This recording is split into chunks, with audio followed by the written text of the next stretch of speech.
Okay, sir, we are all set. Good to go. Okay. Well, good afternoon. Welcome to the 584th Board Meeting of the California Regional Water Quality Control Board, Central Valley Region. I'm Mark Bradford, the Chair of the Central Valley Board. I will introduce the other board members in just a minute. For people who want to listen or watch the meeting online, the board's customary webcast is available.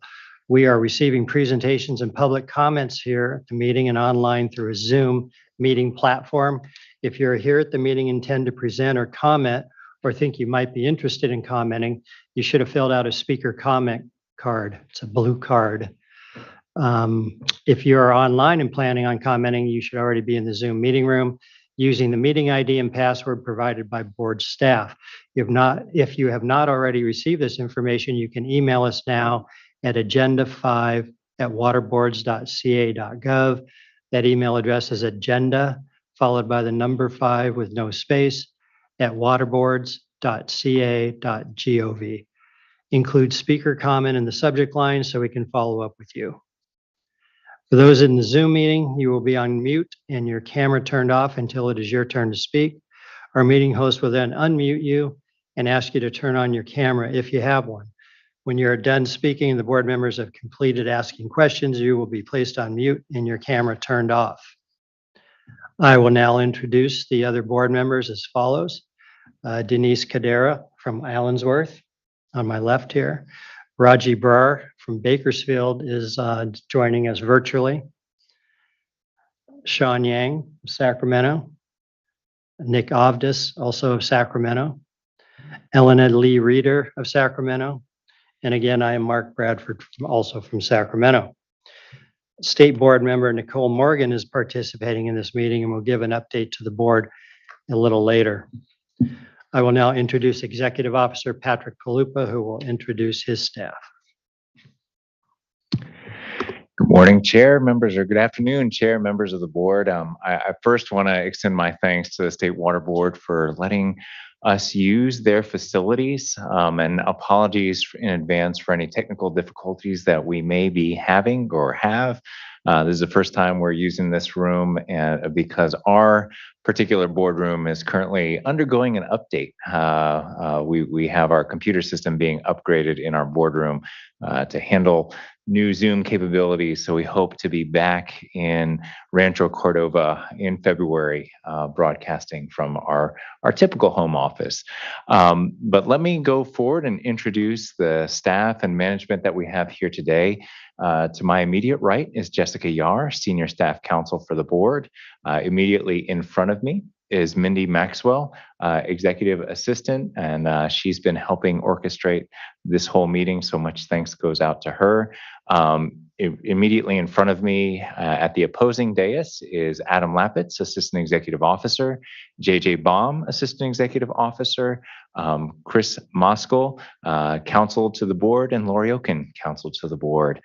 In the audience, we also have Clint Snyder, the Assistant Executive Officer in the Reading office, and Clay Rogers, Assistant Executive Officer, who runs the Fresno office. And I see Amel Wadwani as well, Assistant Chief Counsel with the Office of Chief Counsel, and a number of other staff. Again, thanks to everybody for joining us here today. And with that, back to you, Mark. Thanks, Patrick. We're going to go ahead with the Pledge of Allegiance, and Denise has agreed to lead us in that pledge. Ready, begin. I pledge allegiance to the flag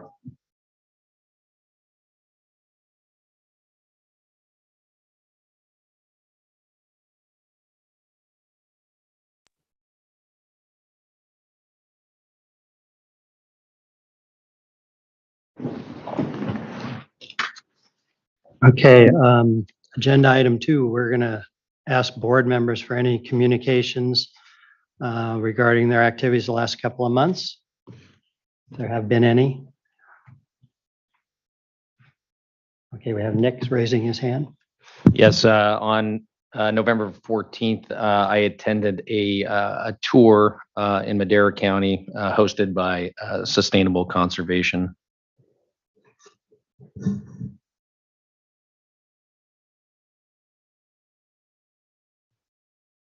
Helena.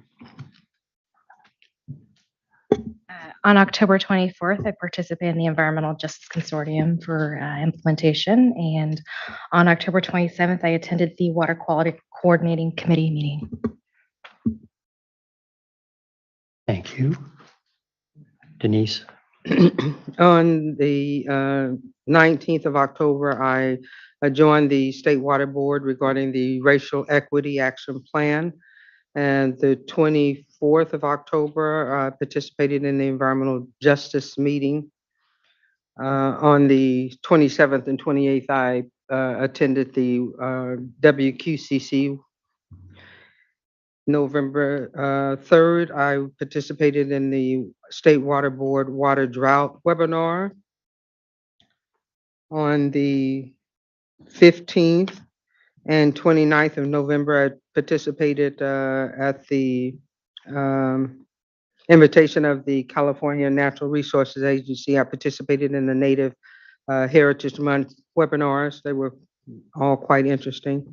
And then the 6th of December, I participated in the San Joaquin Clean Water Advocate Training, working with disadvantaged communities and helping them better understand how to meander their way through the water issues that are prevalent in disadvantaged communities. And that's all I have for today. Thank you. Great, thanks, Denise. I attended the Northern California Water Association Fall Mixer on the 20th of October. And then also attended the WQCC meetings on the 27th and 28th, and a few phone calls with the other chairs. And that's it for me. Is there anybody else? Raji? I You don't look have any enormous. announcements. I've been getting text messages saying that I look larger than life. Normally, I would appreciate that, but today it's a bit jarring. Even when I logged on and saw myself, I was taken aback. But I just want to say hello to everyone, my fellow board members, staff, and everyone that's watching via Zoom. Believe me, I did not request this big screen, but here we are. So hello, everyone. You look great, so thanks for joining us. All right.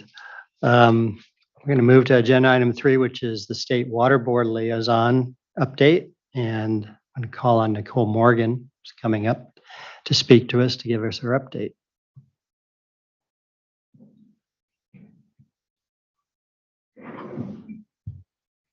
So good afternoon, Chair Bradford and members of the board. Happy to be here this afternoon to provide you an update.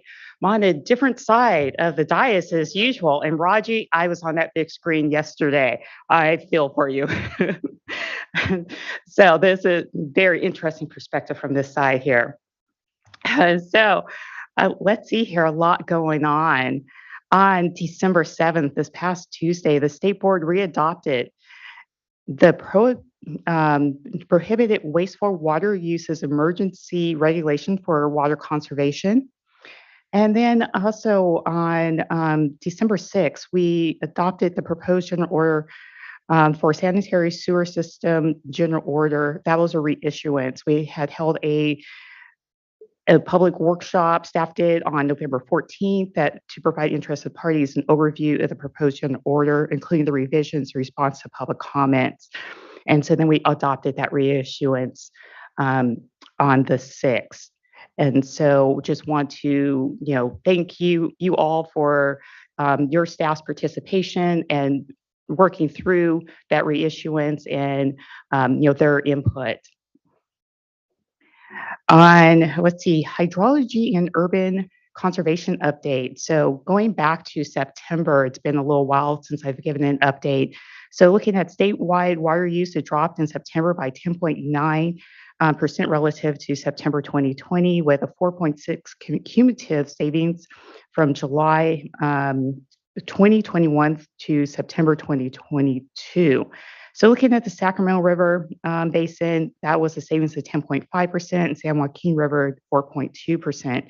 So now if we take a look at the next month in October, we saw a savings go from September 10.9% to October 12.5%, with a cumulative savings going from 4.6% to 5.2%.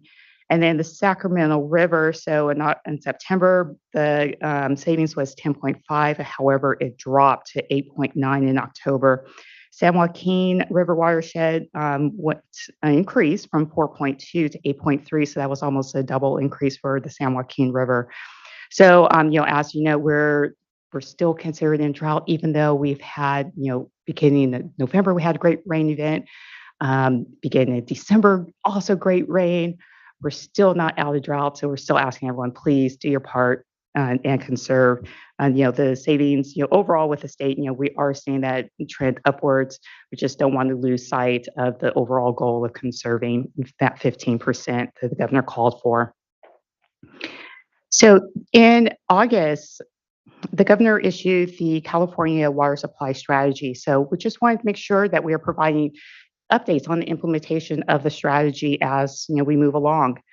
And so the strategy, just to refresh memories, established new 2030 and 2040 goals for water conservation, the production and use of recycled water, brackish groundwater, and seawater desalination, and stormwater capture, and the use as well as specific implementation actions. So set a goal of recycled water and reuse of at least 800,000 acre feet by 2030 and 1.8 billion acre feet by 2040. In January, this coming January 2023, so the state board staff will convene a recycled water strike team that will be tasked to identify and resolve permitting and funding obstacles for recycled water projects. State board staff have initiated planning to develop a public digital dashboard to track the permitting and funding status of recycled water projects. The strategy also set a goal of desalinating at least 28,000 acre feet by 2030 and 84,000 acre feet by 2040. Staff will convene a seawater desalination interagency group on a monthly or bi-monthly basis, which consists of many agencies, including the State Water Board, several of the regional boards, California Ocean Protection Council, the California Coastal Commission, State Lands, Fish and Game, Natural Resource Agency, Department of Water Resources, Coastal Conservancy, and others.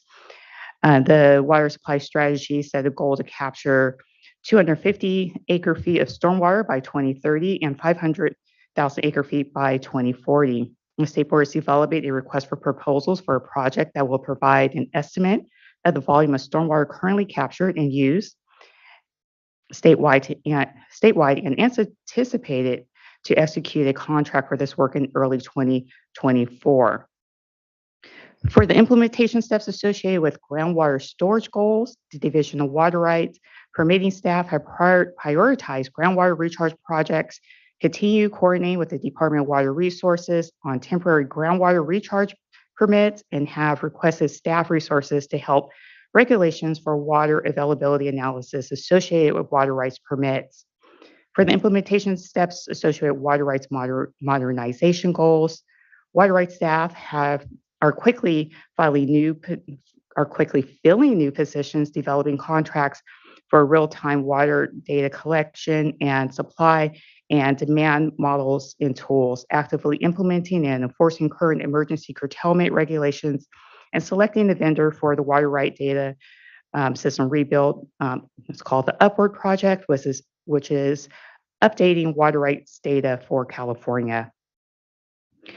In addition, the water rights strategy established goals for efficient water use and conservation.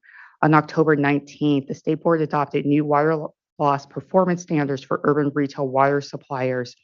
The regulation is set to come into effect on April 2023, and it's estimated that will save about 88,000 acre feet of water per year by requiring suppliers to monitor and reduce leakage from their distribution systems.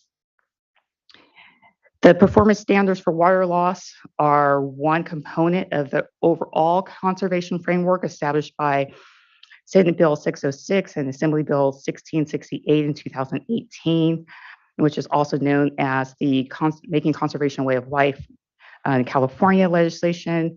On October 28th, the Department of Water Resources delivered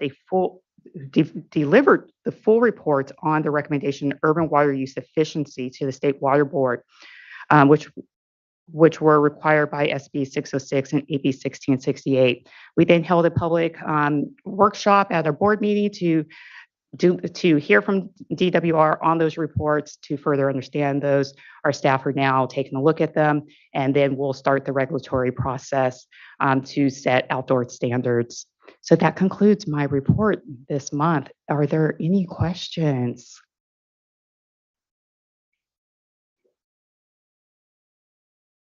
No, I don't have a question, but the last chair's call, Joaquin and Eric Oppenheimer especially led us through some of he called it Water Rights 101. And I was pretty overwhelmed by how complicated just the surface of that topic is. It was amazing. This wasn't that amazing. We don't need a bell to go off. But I appreciate the governor's initiative on the water supply strategy, and having all the long-term goals established gives us something to shoot for. So it's good to hear you making some progress on implementing that approach. I just want to say thanks so much. It does feel odd being in, I think, your chair up here, but I really do extend my thanks and want to affirm our board's commitment to helping the State Water Board achieve the targets under the water supply strategy. I know we're going to have a discussion later on about the priority projects for each of our water quality programs, and many of them are engaged in thinking through issues related to reporting on recycled water use, to trying to expedite those projects that can increase recycled water use, even to brackish desalination that may occur consistent with the salinity control program. I think it really represents a pivot in California's thinking about its water portfolio on the whole. And I know our staff, we're all here for it. I think the line staff are on the forefront of all of these particularly vexing water quality issues in the Central Valley, and the supply strategy really dovetails quite well with a lot of the work that they're already doing. Good to see you, Nicole. We haven't been in a building before we met up. I think we did have our last meeting, in October? In Reading? You were there, or you on the screen? I was on the screen in Okay, Reading. see, that's what I mean. But it's good to see you, and thank you very much for the update and all that Patrick said. That's where we are right about now with the information from the governor's office and trying to move things forward and support the state with the water supply strategy. It's definitely on our program. Thank you so much. Thank you again, Nicole. Hey, thank you. I will see you all in 2023. Hey, look forward to it.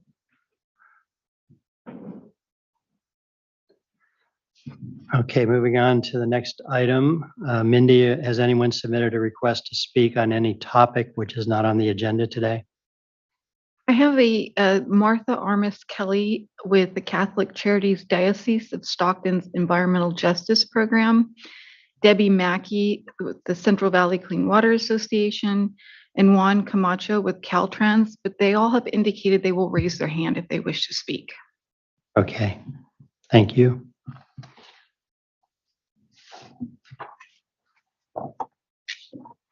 The next item is the executive officer's report. Prior to each meeting, the executive officer works with the executive assistant and the board's program managers.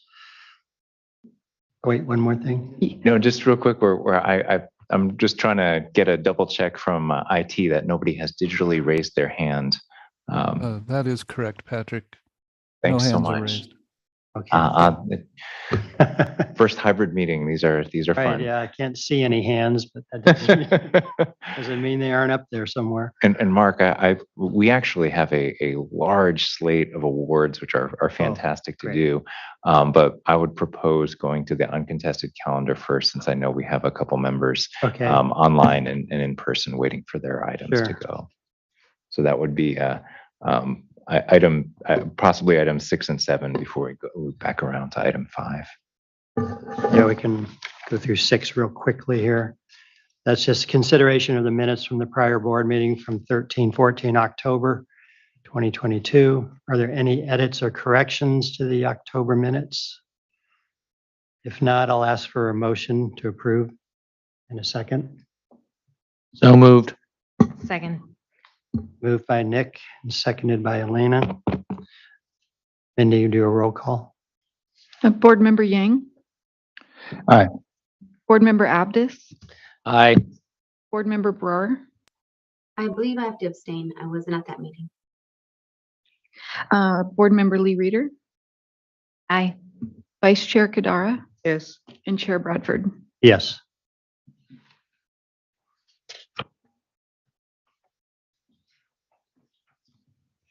Okay, agenda item 7. Still have no hands raised, I assume.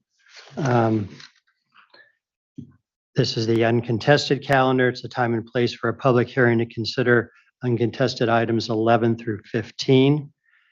Mindy, has anyone submitted a request to comment on any of the uncontested items? No, I do not have anybody.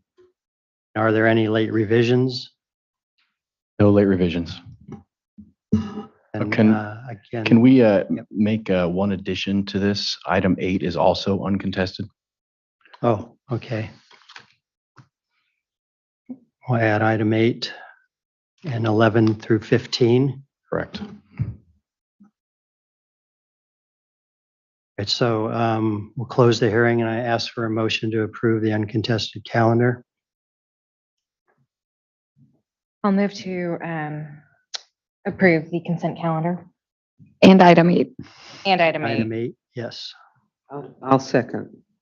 We have a motion from Elena and Denise is seconded. Mindy, or do the roll call. Board Member Yang. Aye. Board Member Abdus. Aye. Board Member Brewer. Yes. Board Member Lee Reader. Aye. Vice Chair Kadara. Yes. And Chair Bradford. Yes.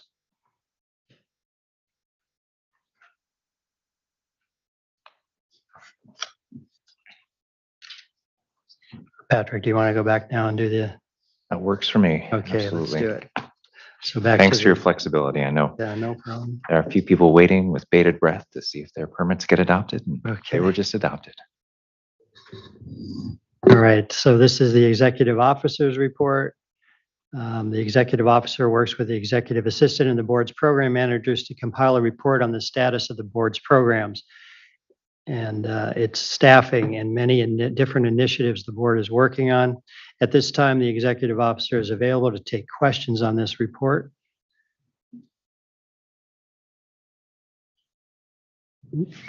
Well, this is the time to. Yeah, Yeah, Please. I just had one question on page 64 for personnel. Yes. And I noticed, and I don't remember if we talked about this in Reading or not, but the 14 vacancies in the Rancho Cordova office, the 12 in Fresno and the 4 in Reading.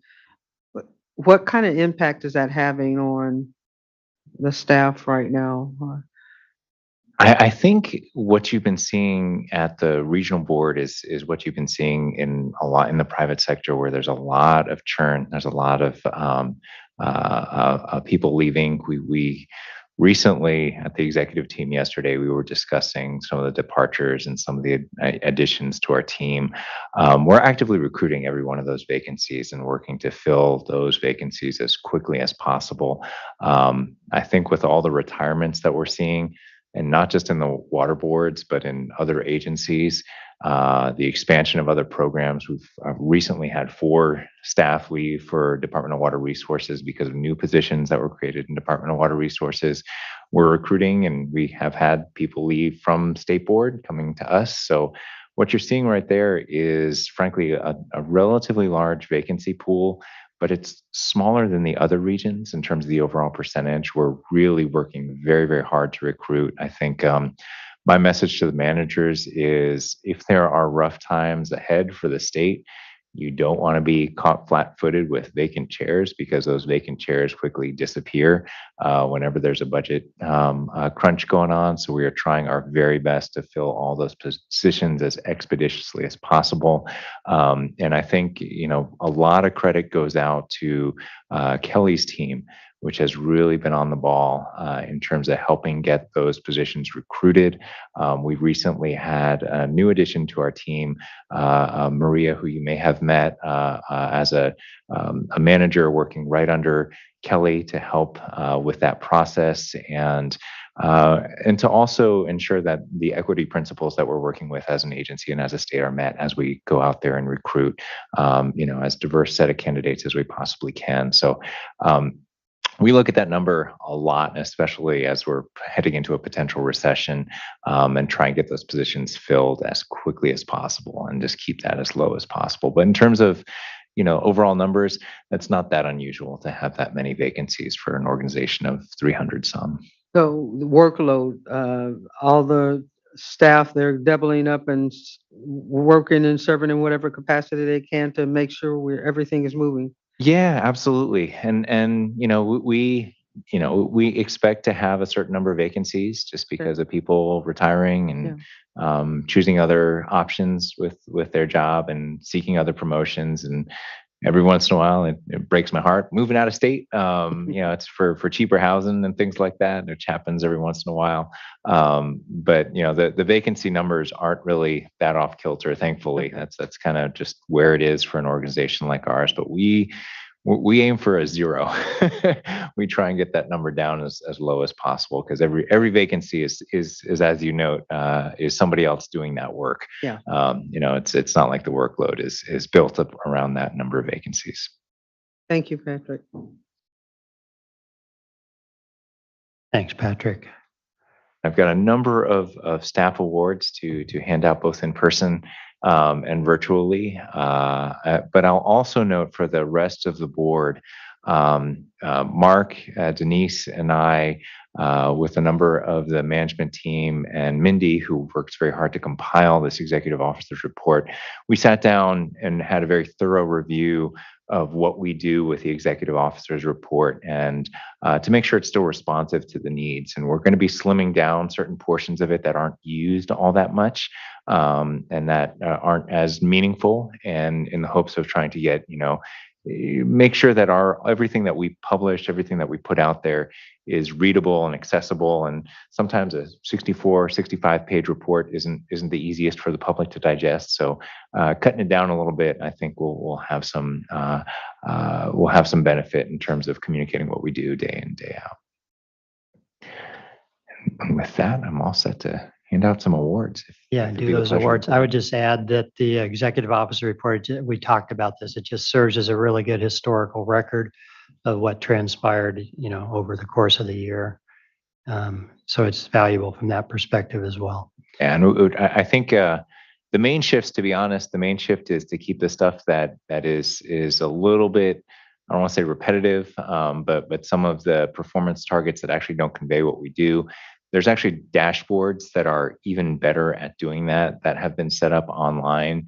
And some of the looks like a horse race, and some of the compliance between us and the other regional boards actually doesn't fulfill that great of a purpose, because we count things differently. I wish it weren't the case, but we do. So dialing back some of those and adding some links instead of this document to things that are a little bit more up to date for that stuff, while maintaining all the written stuff that's so important, say like the CV salts write-up of how many drinking water wells have been tested, things like that absolutely need to stay in the executive officer's report, because this is part of the official board's records. But the other stuff that's kind of changing, how many NPDES targets do we have for the first quarter, and whether that's adequate progress. There's actually some cool dashboards that are out there that can help track that information a little better and tell a better story to both the board members and to the public. So really good conversation with that. I will start. I see Jesse out there. I don't know if Danya is out there as well, virtually or not. Set to go. Danya, you can unmute if you like. Oh, okay. I appreciate your conversation, Gene, because usually we have the Zoom up in front of us when we're all virtual. Here, I have no idea who's on the Zoom, who's watching, and who's there. So, Sure. Danya's so here. Danya, glad to know that you are virtually there. Yes, I am. Thank you. Fantastic. And you may have recall Danya and Jessica from some of the work that they've done as part of the wastewater septic conversion program under SB 1215. Really tremendous amount of work that's being done by the Central Valley Water Board.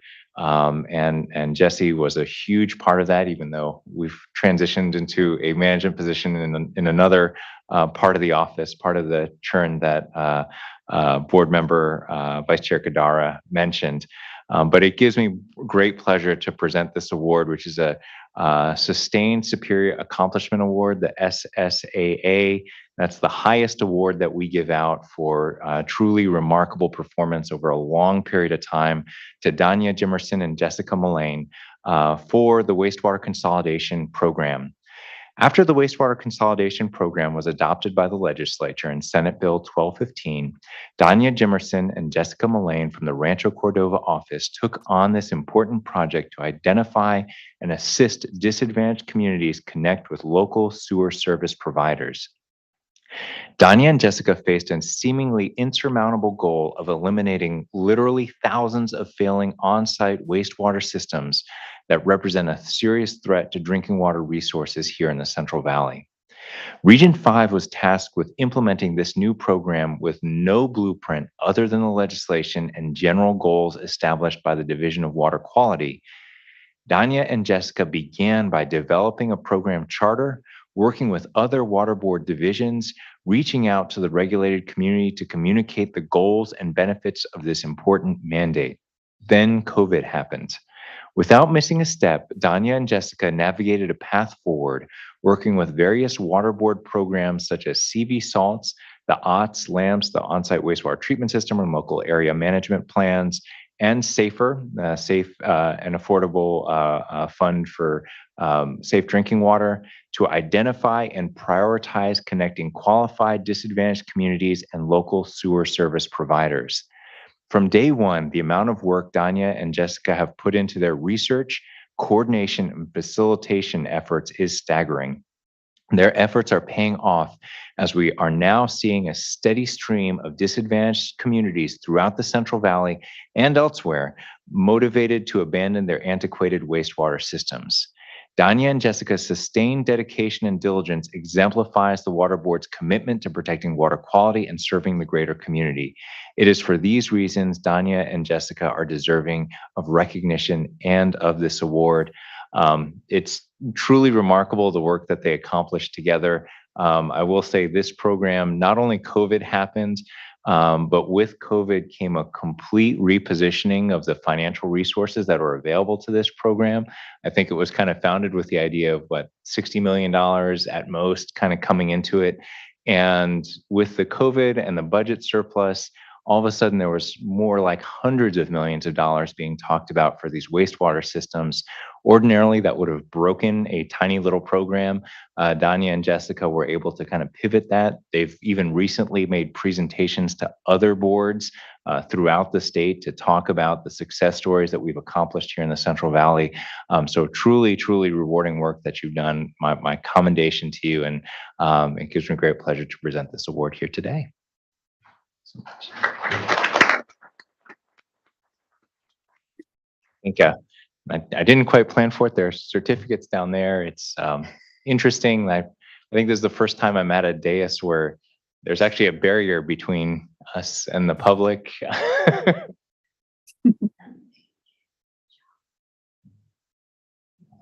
If you want to take a picture, we can take a picture at the end after I don't know how many other people are here in person, but hopefully we can take a picture after we've presented a couple more awards. Right. Next up, and Jean, if you could double check that Marissa is online, Marissa Basenko.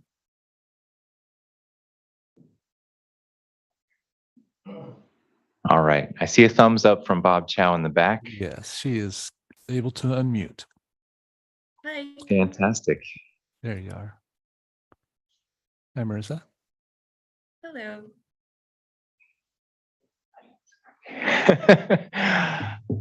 New boardroom. I didn't even see you behind me, Danya. Good to see you. And there's Marissa. The Central Valley Water Board's Reading Office Management Team is pleased to select Marissa Basenko for the Superior Accomplishment Award. Marissa is an Associate Government Program Analyst, or AGPA, in the Reading office and is being recognized for her outstanding performance. Marissa joined the Central Valley Water Board as an office technician in March of 2020 and has worked as an AGPA in the Reading Cannabis Unit since July of 2021. Not only has Marissa proven to be an excellent project manager, she has developed a solid understanding of the Cannabis General Order and enforcement activities within the program. Marissa was tasked with developing an enforcement tracker so that the program could more effectively meet required deadlines and move projects through the progressive enforcement process. The enforcement tracker is now being used by staff on a daily basis to manage cases. Marissa then took on revisions to the cannabis webpage and worked with the program manager, staff, and the IT department to ensure that it was properly updated and all documents were either ADA compliant or removed from the website. Marissa has taken on management of the outreach side of the cannabis program as well, holding regular coordination meetings to discuss content with fellow staff and optimize the slide decks to succinctly deliver messaging to dischargers and to consultants. She developed topic-based modules to be presented seasonally and in sync with the requirements of the Cannabis General Order and the cultivator's growing season. These modules have been requested by program managers in other regions to assist in their outreach efforts. Marissa has done an excellent job tracking metrics for the program manager and generating the required reports. Marissa comes to work every day with a great attitude and is kind and considerate to her fellow staff and managers. We want to thank Marissa for being such a valuable member of the cannabis program, the Reading office, and the region. Marissa, congratulations. I know, frankly, those modules that were created under Marissa's supervision, truly exceptional, truly informative, and really kind of at the cutting edge of what the board needs to be doing. And Marissa really stands shoulder to shoulder with a lot of the engineers and geologists and scientists, and does absolutely outstanding work in this program. It's truly a big credit to the region, the work that she's done. So congratulations. My pleasure to present this award to you.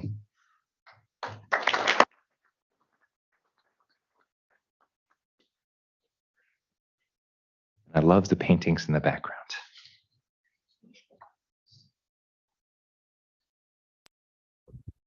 All right.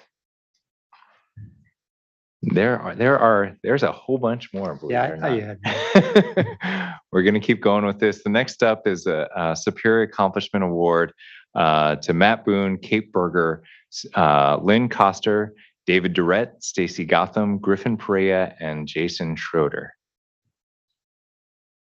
A whole bunch of people. I don't think we can fit them all into one screen, but I think most of them are available on the Zoom call right now. Great. There's Jason. We see you. All right, fantastic.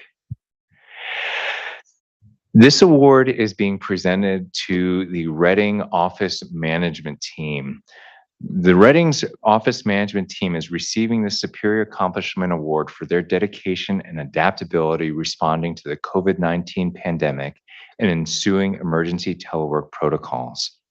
The COVID-19 pandemic caused unprecedented disruption to the daily lives of people worldwide and resulted in far-reaching effects. Providing extra care for loved ones, handling daycare and school closures, and navigating a multitude of business and service disruptions were only a few of the challenges faced by many. Starting in March of 2020 and extending through August 2022, those efforts were compounded by the implementation of the Water Board's emergency telework program requirements. Through all of this, the management team in the Reading office was steadfast in their commitment to the public, their staff, and the agency's mission. They worked tirelessly to ensure staff had the flexibility they needed to balance personal responsibilities while meeting program obligations, quickly adapted to the electronic communication styles, developed electronic document production processes necessary to guarantee timely issuance of agency correspondence, accommodated mandatory contact tracing requirements and travel restrictions, found ways to safely conduct site inspections, motivated staff by finding creative ways to collaborate remotely, and coordinated closely to ensure that there was an adequate office coverage at all times during the emergency. Throughout the pandemic, this team proved, just as it had during prior years' wildfire emergencies, to be highly capable and adaptable. This Superior Accomplishment Award is being presented in recognition of the selfless dedication, selflessness, and positive attitude each member of the Reading's office management team exhibited throughout that most challenging time, and to extend thanks and appreciation for their continued contributions to the board's mission. And I will say, kind of as a personal note, the question comes in why the Reading team is being specifically recognized as managers for their sustaining during the COVID-19 pandemic. And really, it has everything to do with the fact that the Reading office had challenges that other offices didn't have. That required, because it's the smallest office in responding to a lot of emergency situations, every single one of these managers basically showed up to work every single day during the pandemic, while most of the other managers had to adapt in their own ways and had challenges of their own. The Reading office was still, their managers were still showing up each and every day during the pandemic in what can be a challenging climate to show up to work every day. So a lot of credit that they bring to the region. They face challenges that were unique based on how their office is situated. And so it's my pleasure to give this award to the management team in the Reading office. Congratulations.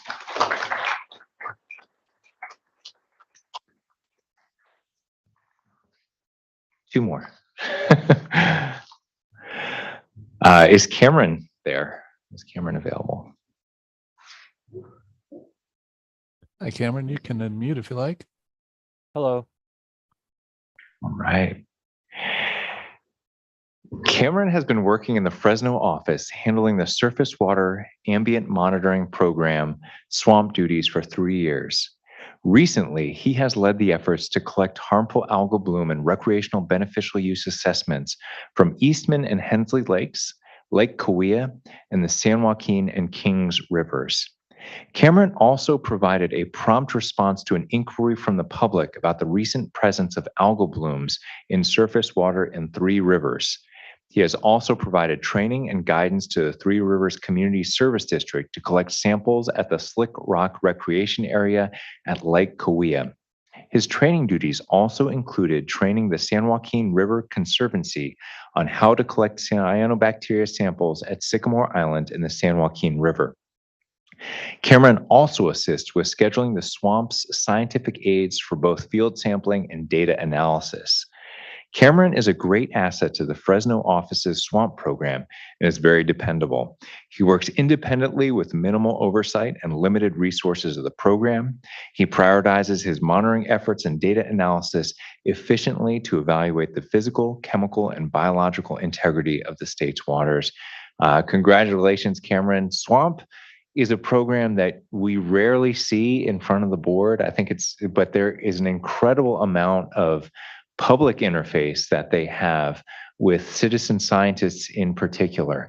There's a lot of expertise that we have within our sampling programs that we can lend and really kind of are the forward face for detecting harmful algal blooms like what Cameron does and for training citizen scientists, including citizen scientists from disadvantaged communities. That's really the core of the swamp's work. And so Congratulations, Cameron, on this award and for being such a positive representation of the board's work to the outside world. Thank you.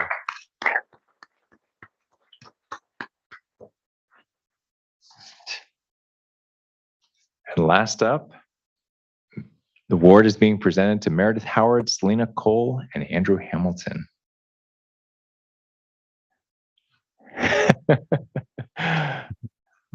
I see Selena and Andrew, I believe, are both here. Good to see you. And Meredith as well. Andrew Hamilton, Selena Cole, and Meredith Howard are being recognized for their collective efforts on the Delta Regional Monitoring Program, a high priority program for the Central Valley Water Board. The Delta Regional Monitoring Program, or Delta RMP, is a complex program that involves numerous and diverse permittees that provide funding to the program in lieu of compliance monitoring. The Central Valley Water Board determined that funding for ambient water monitoring efforts could be used more efficiently and effectively while also providing a better understanding of water quality conditions in the Delta if those funds were used for a coordinated regional ambient monitoring effort rather than to continue to be used in individual uncoordinated ambient water quality monitoring programs. Selena Cole and Meredith Howard are both highly valued members of the planning section at the Central Valley Water Board. Selena Cole is an environmental scientist and is a technical lead and staff and quality assurance representative for the Delta RMP. Meredith Howard is an environmental program manager and the section head for planning, as well as the program manager for basin planning, TMDL, and Delta programs. She is also the steering committee co-chair of the Delta RMP. Together, they attentively oversee all the Delta RMP components and manage the many elements of the program that are instrumental to the success of the program. In 2020, Meredith formed and led a subcommittee of the steering committee to address issues identified by Delta RMP participants from both regulatory agencies and regulated communities. The outcome of this subcommittee was a plan to revise the program and governance structure that culminated in Board Resolution R5 2021-0054. You may remember that really was a wholesale restructuring of the Delta RMP governance, which approved the new governance structure and newly formed nonprofit organization to implement the program. Selena is a hardworking team member who takes on every project with enthusiasm, initiative, and great attention to detail. She uses her experience and technical knowledge to provide sound recommendations and develop efficient processes, even when complex challenges arise. She's often called upon by board staff and RMP stakeholders for her knowledge and perspective of the Delta RMP. Meredith and Selena have worked diligently with the RMP participants, both the regulated and regulatory entities, to implement the new program structure and direction from the board resolution. Their leadership skills combined with critical thinking have been an essential asset to the successful implementation of the program and to address the many complexities of the Delta RMP. And I'm not forgetting Andrew. Andrew's actually a senior environmental scientist working with the State Water Board's Office of Information Management and Analysis. Andrew is the State Water Resources Control Board's Quality Assurance Officer and provides the final approval of the quality assurance project plans for the Delta RMP. Andrew's technical expertise in quality assurance and his collaborative approach working with the Central Valley Water Board staff and management has been critical to improve the quality assurance aspects of this program. Andrew handles his role in the Delta RMP with great poise and professionalism. Many of the successes of the Delta RMP are due to his thoughtful recommendations and his dedication to his role as the quality assurance officer. We are fortunate to have Andrew, Selena, and Meredith working on the Central Valley Water Board's Delta RMP. They are well deserving of the superior accomplishment recognition and are true champions for implementing the Water Board's mission. My congratulations go out to all three of you for this award. We'll do the pictures now. And I do want to note that, one of the challenges with the Delta RMP, its big brother, I suppose, older sibling is the Bay Area RMP, which is much better resourced for a variety of reasons. They've got a lot of deeper pockets in the Bay RMP. And so managing the Delta RMP with a much more limited budget and with a lot more resource constraints and still delivering high quality data to analyze the Delta water quality issues, really a testament to the team that's working on it. It's a lot of tough conversations that they have with regulated entities and other regulators to make sure that this program is working well. So my congratulations to the three of you on this award. So.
Love hearing all those stories about the staff success. That's great.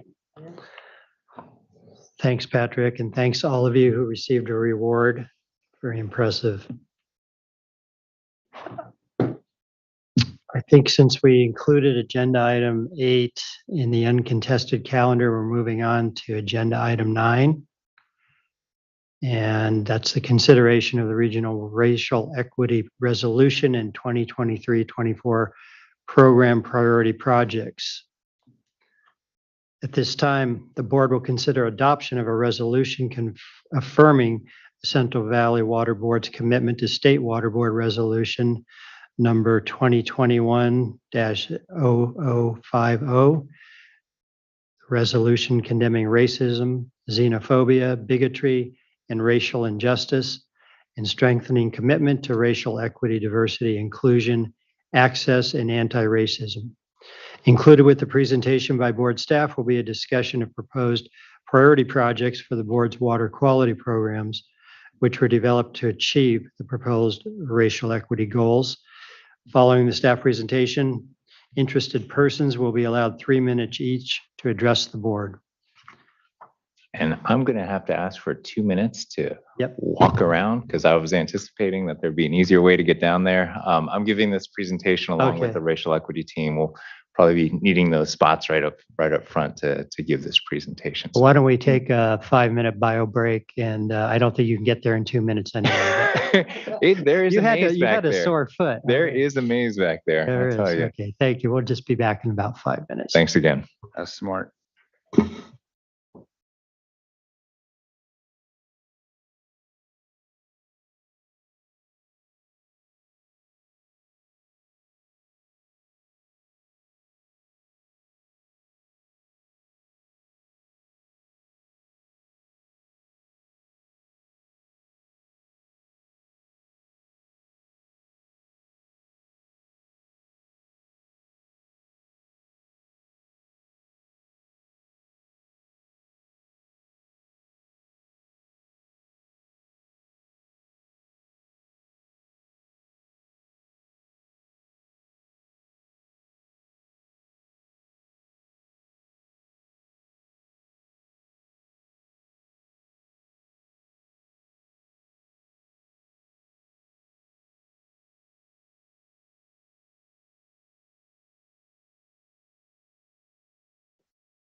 Hey, Gene, I saw there were about 25 on the YouTube.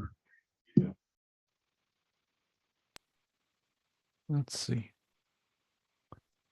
18 currently. Great, thanks. Great job.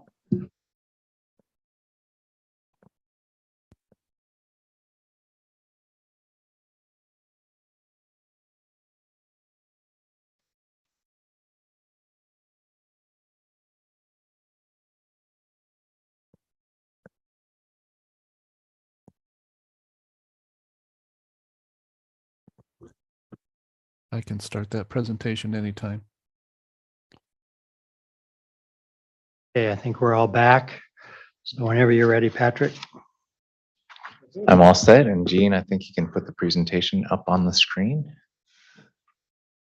There you go. Fantastic. Thank you so much, Gene.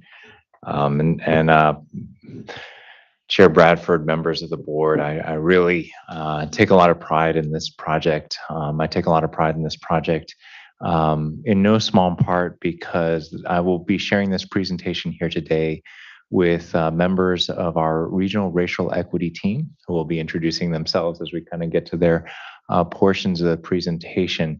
But I want to say that we have been taking racial equity and racial equity concerns very seriously here at the Water Board for many years, even kind of prior to the more recent 2020 racial awakening is what it's generally being called here.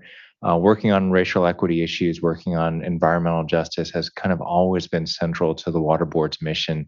And certainly we have members of this board, namely Denise Kadara, who's kind of dedicated so much of her life to racial justice and racial equity issues here in the Central Valley. And I think motivated by that, we began this initiative a little bit before the State Water Board's efforts picked up. But really, kind of a lot of credit goes out to this team and the presentation that we'll give here today about the work that they've done working with program managers to come up with the resolution that's before you today and the priority projects that they've developed in collaboration with the program managers. So just as a lead off, I really want to thank this team. This is really a joint effort that you see here today. And with that, slide 2. And apologies for any technical issues. Again, this is kind of the first time we're doing it in this room, in this format after the pandemic, so there may be glitches. I want to share with you a little bit about our portfolio management process, which essentially informs why we are doing this here in December and the time frame that the water quality programs operate under.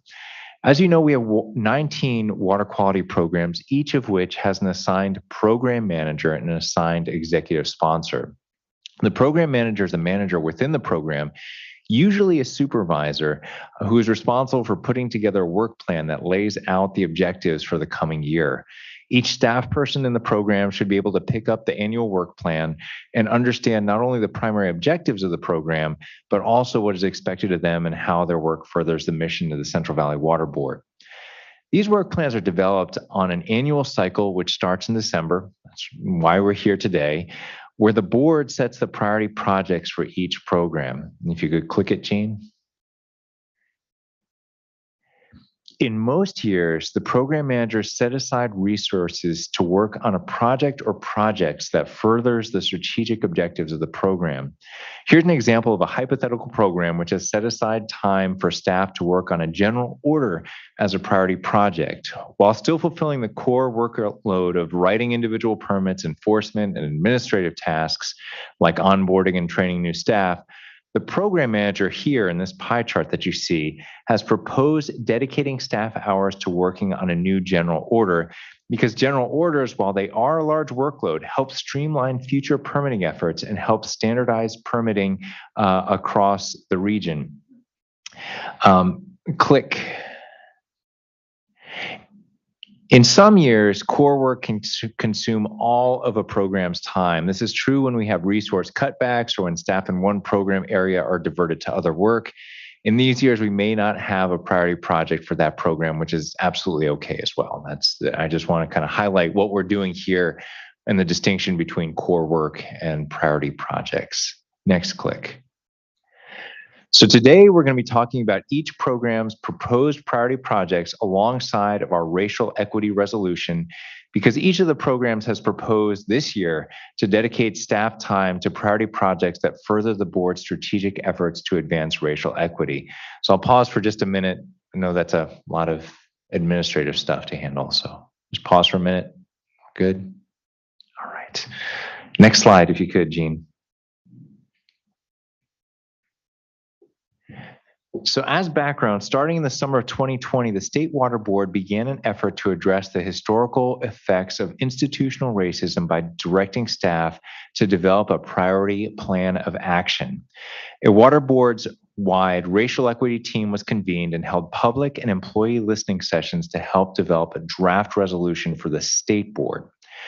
In November of 2021, the State Board adopted that resolution with the name that you see up there, often called the State Racial Equity Resolution.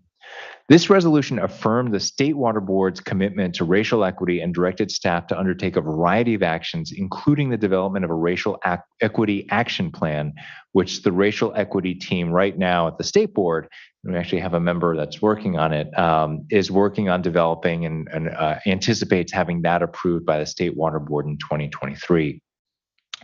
The water boards are working towards a future, and this is kind of the stated goal, where race no longer predicts access to or quality of water resources. Race is not only a predictor of professional outcomes for our employees, and the boards apply a racial equity lens to decision-making processes throughout the organization. Next slide, Jean. Efforts at the regional board to address racial equity issues began formally in 2019. As one of the most diverse regions in the state and faced with enormous challenges related to legacy water quality contamination in disadvantaged communities and communities of color, we began racial equity trainings for senior managers in 2019. As statewide efforts gained momentum in the fall of 2020, staff of the Central Valley made significant contributions to the state racial equity team. Central Valley Water Board staff continued to make contributions to this effort. Following the adoption of the state racial equity resolution, the Central Valley convened a racial equity team, folks that you see here today, focused on developing a regional racial equity resolution. Over the course of 2022, this team met with the program managers throughout the region to develop actionable goals for each of the water quality programs to help advance racial equity. The Central Valley Water Board, in adopting the proposed resolution that's before you today, would affirm and endorse the State Water Board resolution in its entirety. It would also adopt racial equity goals for each and every one of the water quality programs. This will be an obligation that we believe will be shared by all staff, managers, the board's executive team, and certainly by the board members themselves as we march forward under the racial equity resolution. And with that, I will turn it over to Marisol, one of our members of the racial equity team, for the next slide. Next slide, Jean. Good afternoon, Chair Bradford, members of the board. My name is Marisol Gonzalez, and I work in the Reading office with the MPDS unit. I have been with the region for almost 6 years, about 4 years with the cannabis unit, and now 2 years with the National Pollutant Discharge Elimination Systems unit. I'm going to discuss SMARTY goals. One key to developing the goals for the programs was to try our best to develop SMARTY goals. SMARTY is an acronym which stands for strategic, measurable, ambitious, realistic, time-bound, inclusive, and equitable.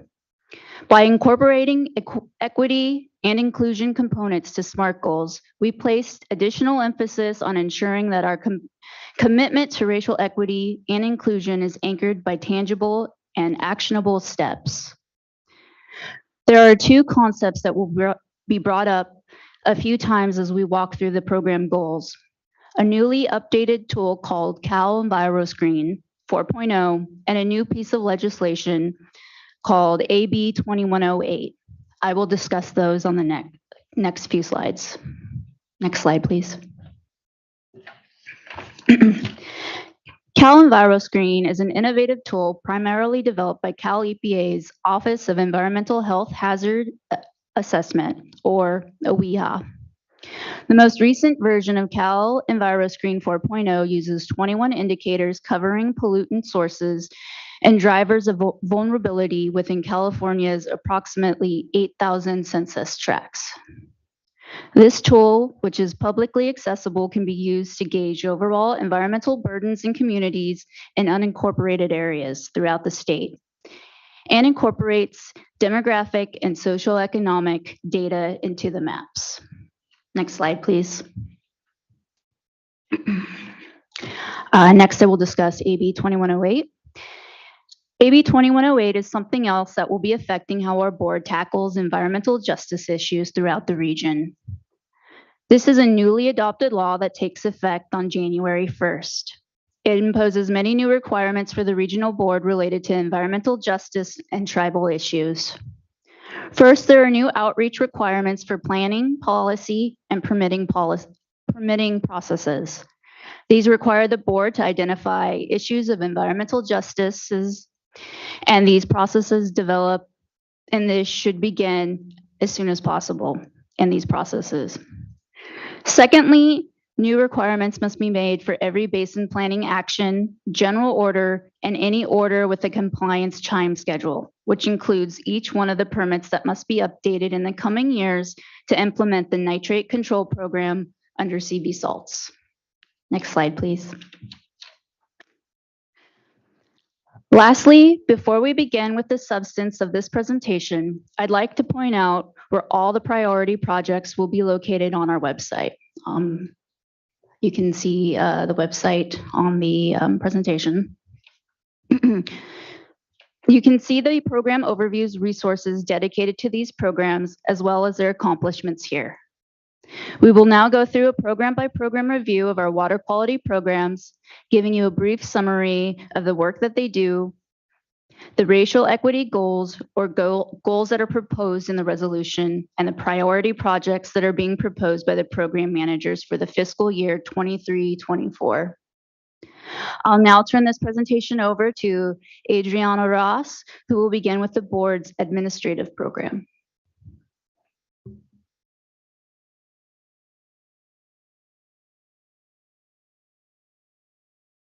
I think you're still on mute, Adriana.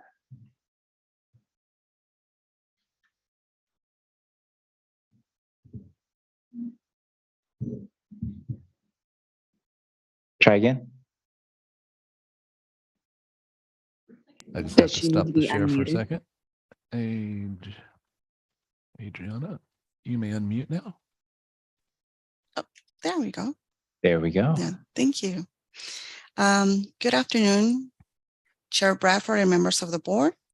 My Next name is slide, Adriana Jean. Ross, and I am the Environmental Justice Engagement Coordinator. Recently, I have taken over as a tribal coordinator for a region in the Fresno office, and I've been at the Water Board for 10 months, and I'm delighted to be here. I will begin this part of the presentation with the administrative program. The regional board employs over 250 permanent employees and 40 temporary or part-time employees. Of those staff, 18 serve as administrative section team. The administrative support program provides administrative support for the entire region, and it is responsible for a wide range of activities, from budget projection and tracking to contract development and management, to various human resources, recruitment, and retention duties. Next slide, please.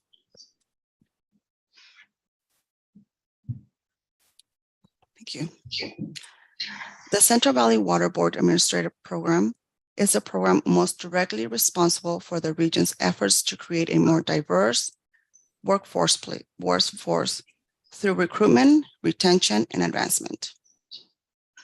There are actually 4 racial equity goals for the administrative program. First, and most important, the administrative program will coordinate with the State Water Board on the development and implementation of the Racial Equity Work Plan. This is key to increasing diversity in our workforce and to increase our capacity to conduct culturally relative outreach. Second, as we work to adopt to a new hybrid work environment, the administrative program will make sure that whatever our future physical work environment looks like, it will ensure that space will be available to facilitate affinity groups and individual staff persons' religions and cultural practices. The administrative program will also facilitate training and education of managerial staff, conducting interviews with focus on implicit bias and equity considerations.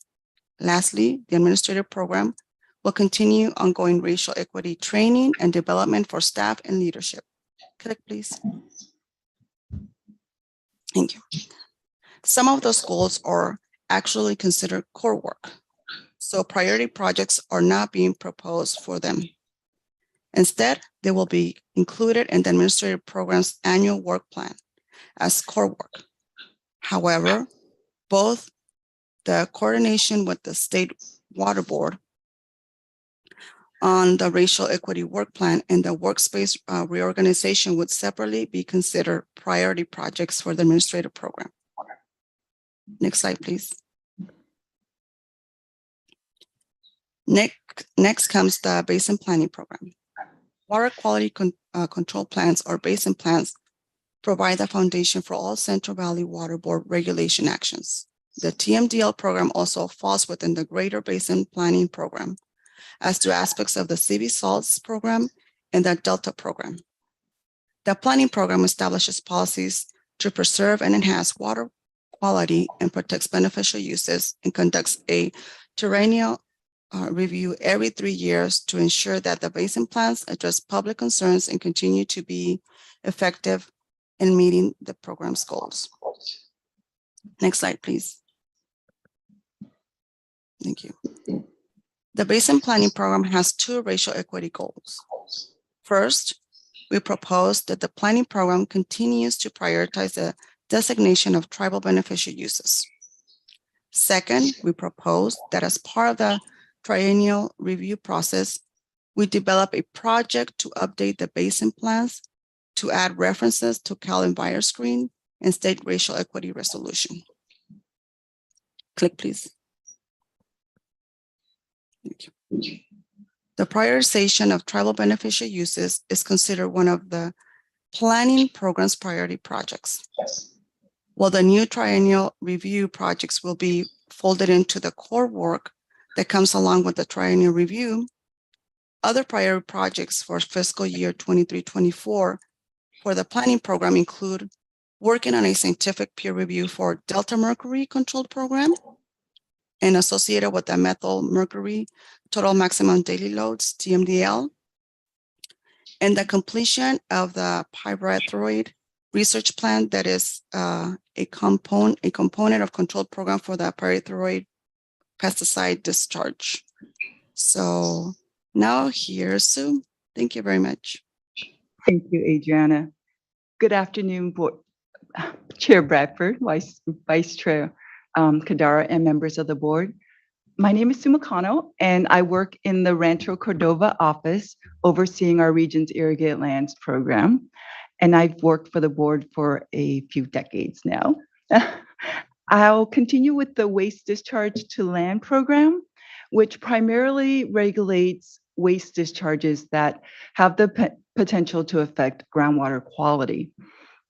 This is California's oldest water quality program, regulating sewage treatment and food processing facilities, as well as other industries discharging non-hazardous waste.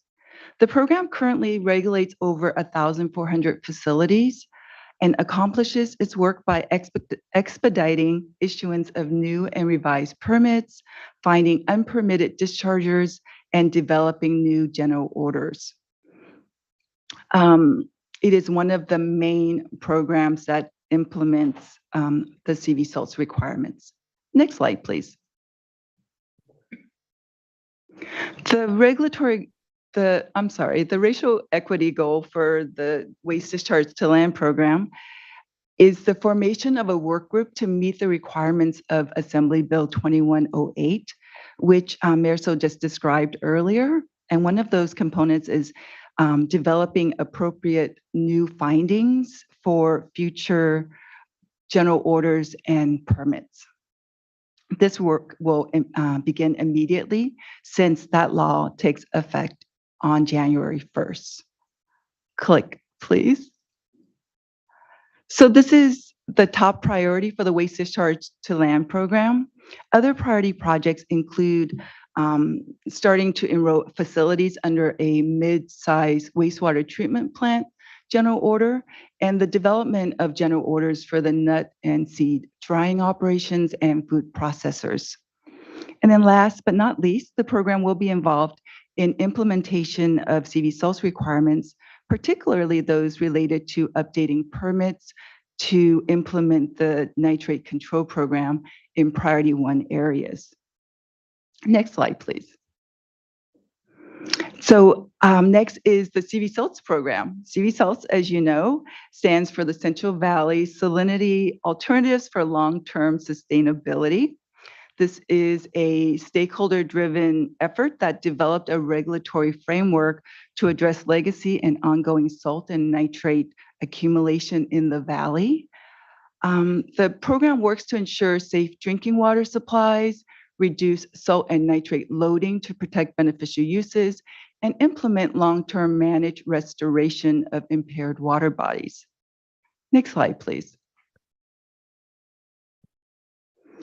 So CV SOLS has developed a prioritized nitrate control program to address areas in our region where communities have been most heavily impacted by nitrate pollution. In priority 1 areas, permittees are working to provide drinking water to affected communities in conjunction with nitrate reduction efforts. Meanwhile, and that drinking water effort involves substantial outreach, as well as the development and implementation of expansive drinking water well sampling programs. Meanwhile, in the Irrigated Lands program, we've developed a monitoring effort that to date has resulted in the sampling of about 12,000 drinking water wells on farms. So the racial equity goal for the CV SOLS program is to integrate these 2 projects. This represents a significant effort to synthesize the large amount of data that's available between the 2 programs, which were enacted at different times with differing requirements, all with the goal of helping to ensure that persons with nitrate contaminated wells are provided safe alternative drinking water. Click, please. So this is the top priority program or project for the program. Program staff will also be supporting the development and evaluation of management zone implementation plans and the associated permit revisions. Those duties, of course, will be shared by Irrigated Lands, Confined Animals, and Waste Discharged to Land program staff, along with others. Next slide, please.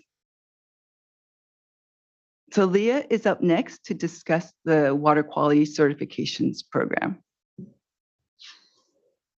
Thank you, Sue. Good afternoon, Chair Bradford, Vice Chair Kadara, and members of the board. My name is Leah Jones. I'm an environmental scientist in the Sacramento office, Mercury Program and Basin Planning Unit. I've been at the board just since March of 2021, so I'm really excited to be here in person with you guys today. I'll start with the Water Quality Certifications Program, which regulates the removal or placement of materials in wetlands and waterways of the state. The program protects all waters, but especially wetlands, riparian areas, and headwaters, because these water bodies have a high resource value, are vulnerable to filling, and are not systematically protected by other programs. Projects regulated by this program generally require a permit from the U.S. Army Corps of Engineers, which requires a state certification issued pursuant to Section 401 of the Clean Water Act. These certifications have enforceable provisions to ensure that the projects meet state water quality requirements. The Water Quality Certifications Program is also responsible for implementing the state and federal wetlands no net loss policies and the state dredge and fill procedures. Next slide, please. For the Water Quality Certifications Program, racial equity goals are geared toward making a somewhat confusing regulatory process more transparent. The program will work with public participation specialists to produce a clear process flow chart in relevant and plain languages to increase the transparency of the permitting process. Program staff will also make sure that more people are engaged in the certification process by enhancing the noticing of pending projects. This enhanced noticing may include, but will not be limited to, engaging with tribes beyond currently applicable legal requirements, referencing Cal EnviroScreen or a similar tool to better understand cumulative environmental burdens faced by the communities in which the development subject to the certification will be occurring, and translating notices into languages spoken by stakeholders. Click, please. The development of this process flowchart informational modules will be considered a priority project, while the enhanced noticing will be part of the core regulatory work associated with issuing certifications. In addition, the Water Quality Certifications Program will be developing expertise implementing the General Order for Electric Utility Operations and Maintenance Activities related to wildfire mitigation. And in addition to that, they will be pursuing additional opportunities for staff training and development. The latter of these is considered a priority project for this unit because there have been a large amount of significant regulatory changes in this program area that will require training and development above and beyond that level of training and education given in an average year. Next slide, please. Next is the Surface Water Ambient Monitoring Program, or SWAMP, which was created to coordinate all surface water quality monitoring conducted by the state and regional water boards. The SWAMP program conducts water quality monitoring directly and through collaborative partnerships and provides numerous reports, fact sheets, and tools, all designed to support water resource management in California. SWAMP staff assess overall water quality status and trends, evaluate beneficial use protections, identify water quality problems and potential sources of impairment, evaluate the effectiveness of water board water quality improvement policies, and coordinate internal and external monitoring efforts. Next slide, please.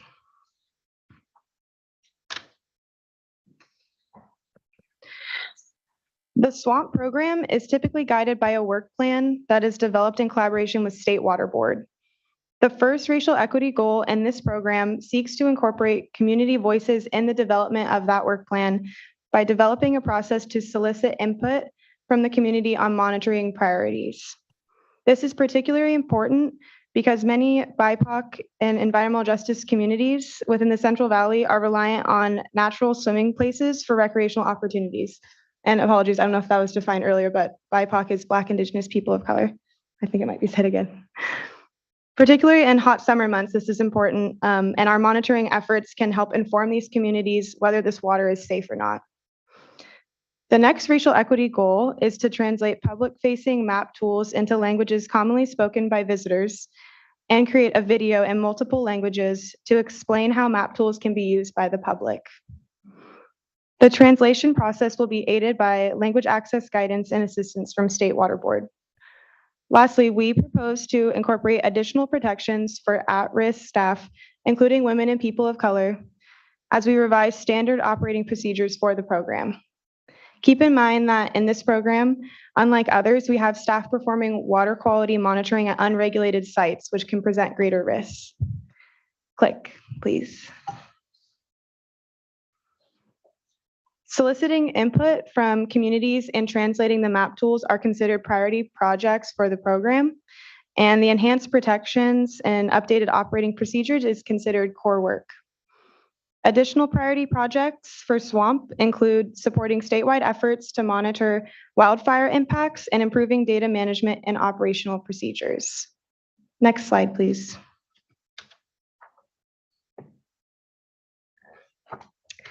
Now onto the mines program.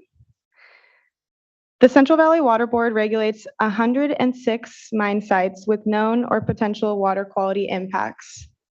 This is a subset of the 47,000 abandoned mine sites with physical and/or environmental hazards identified throughout California by the Department of Conservation.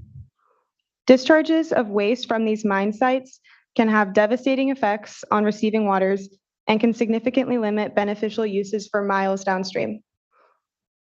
The mines program oversees the discharge of mining waste from active and inactive mines. The goal of this program is to eliminate surface water and groundwater impacts from past mining operations and prevent future degradation of waters of the state. Next slide, please. The mines program, which does not have a dedicated fund to draw from to oversee or remediate legacy mine sites, works hard to prioritize those sites which present the greatest threat to water quality. As the racial equity goal for this program, we are proposing to add a consideration of environmental burdens faced by disadvantaged communities and tribes to the existing prioritization process. This effort to reduce This effort to reduce prioritization is the top priority project for the mines program. In addition, the program will be working to implement a revised water quality threat prioritization scheme and continue the financial assurance review initiative for the mine waste management units. Now on to Marisol. Next slide, please. Thank you. Thank you.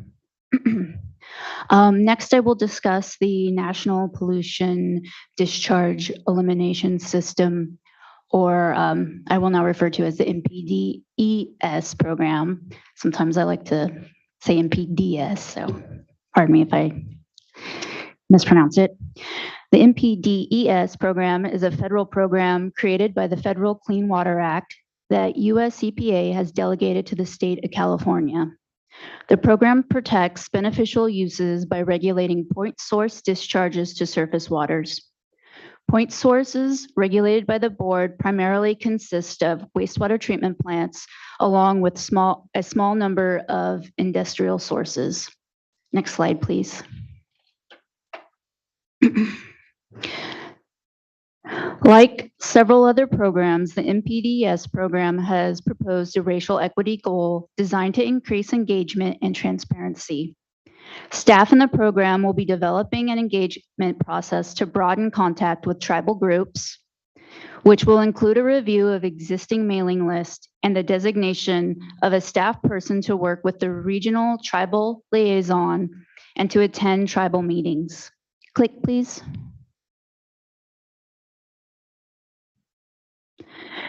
This will become part of the NPDES program's priority project, which will both reevaluate prioritization matrices to ensure culturally relevant outreach is conducted in disadvantaged communities, and that will work to translate fact sheets into appropriate languages.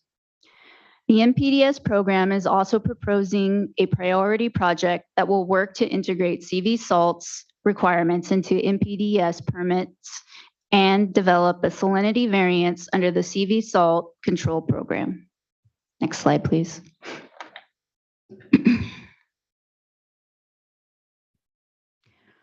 Next, I will discuss the land disposal program. The land disposal program regulates the land discharge of solid and liquid waste to prevent water quality impacts. This program protects groundwater and surface water quality from contaminants associated with landfills, liquid waste surface impoundments, and other waste contaminant units, ensures permits are kept up to date with applicable regulations, and implements timely enforcement where necessary. Next slide, please. Many landfills are located within communities already burdened by other environmental contaminants. The land disposal program proposes to take a community's CalEnviroscreen score into consideration as it works to prioritize permit revisions. In addition, the program will be developing fact sheets that will help explain the focus of potential board actions within the affected communities. Click, please. Both of these are set to become the program's priority projects for the fiscal year 23-24. Next slide.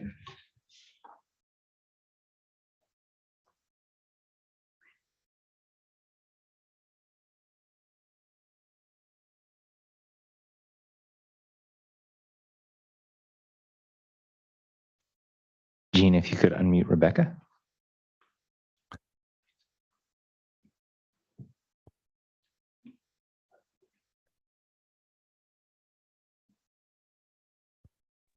There you go, Rebecca.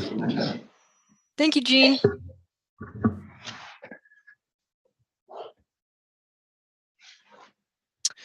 right. Thank you.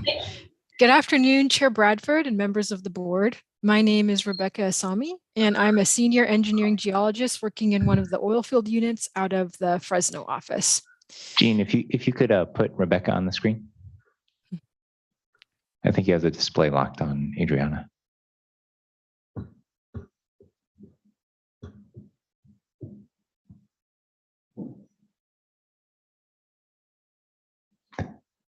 And Jean, I truly appreciate the juggling act that you're doing here. No problem. I second that. For this presentation, sorry. All right. For this presentation, my section begins with the stormwater program. The stormwater program implements construction, industrial, and municipal permits to regulate the discharge of pollutants in stormwater to waters of the U.S. The permits require implementation of best management practices, or BMPs, and other program elements and controls to minimize the discharge of pollutants. Board staff review monitoring and other program reports, conduct compliance inspections and audits, and conduct enforcement activities as needed. Next slide, please. Thank you. DACs, or disadvantaged communities, and BIPOC communities tend to have high Cal EnviroScreen scores and are often overburdened by the cumulative effects of pollution. These are also areas where industrial sites, the focus of most of the program's efforts, are located. Even though the stormwater program's focus is generally already within DACs and BIPOC communities, Cal EnviroScreen scores have not historically been used to help focus the work. The stormwater program proposes to develop a tool to help assess and prioritize investigations considering Cal EnviroScreen scores and related community burdens. In addition, the stormwater program will be committing to review outreach materials to ensure availability in languages spoken by affected communities. This is especially important because many dischargers regulated by the stormwater program struggle with compliance due to language access barriers. When appropriate, materials used to help dischargers understand the path to compliance, such as handouts, PowerPoints, web pages, should be available in multiple languages. Click, please. Thank you. Both of these goals are considered core work for the stormwater program. However, the program will use information considered as part of the new prioritization to conduct targeted inspections. In addition, the program proposes to work on the renewal of the region-wide municipal general permit, a huge effort that will impact most large municipalities in our region. Next slide. Thank you. Now I'm going to talk about the oil field program. Most California oil production occurs in the Central Valley. Formation water produced with oil, known as produced wastewater, comprises the largest volume of waste generated by oil production. Produced wastewater is typically saline and is disposed of by land application, aka ponds, or by underground injection. The oil field program regulates oil field waste discharges to ensure the protection of surface and groundwaters and reviews proposed aquifer exemption applications, UIC permits, and SB4 related groundwater monitoring programs to ensure activities are protective of water quality. Next slide. Thanks.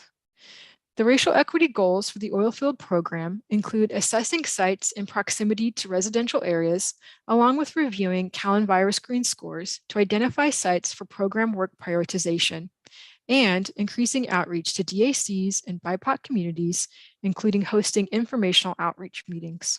Click. Thank you. Both of these will be considered the program's priority projects for the fiscal year 23-24. Next slide. Now I'm going to talk about the compliance and enforcement program. The State Water Resources Control Board and the 9 regional water quality control boards protect the waters of the state by ensuring compliance with clean water laws and taking enforcement actions when violations occur. The Compliance and Enforcement Program protects water quality by enforcing state and federal laws and policies, and by taking swift enforcement actions and conducting inspections, responding to complaints, identifying unpermitted sites, and applying technical expertise to ensure enforceable permits are protective of water quality. Next slide. Thank you. Can you click one more time, please? Thank you. Like other programs, the Compliance and Enforcement Program will reassess its prioritization effort using tools such as Cal EnviroScreen. Can you click one more time? Thank you. It will also work to refine reporting to the board and the public on efforts with environmental justice communities by including a tally of high Cal EnviroScreen score sites that have received formal enforcement in executive officers' reports. Both of these goals would be considered core work.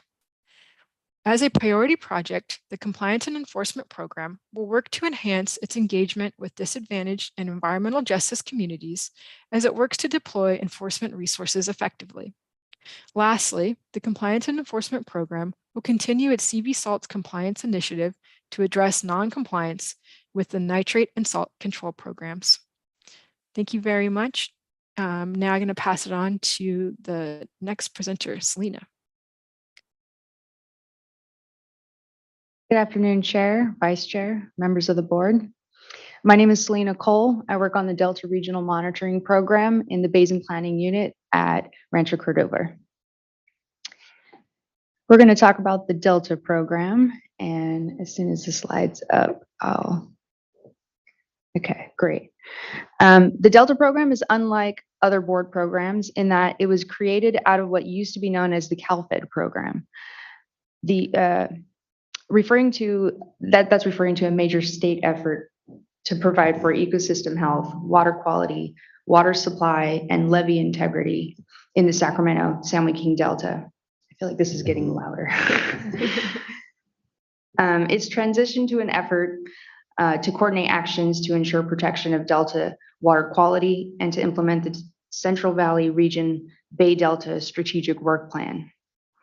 A significant component of the Delta program's efforts include oversight and guidance for the Delta Regional Monitoring Program. Next slide, please.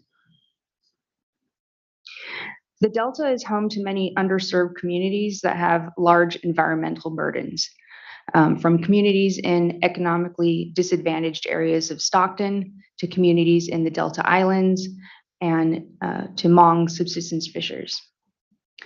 The racial equity goals of the program are to increase participation with disproportionately burdened BIPOC communities impacted by HABs and nutrients.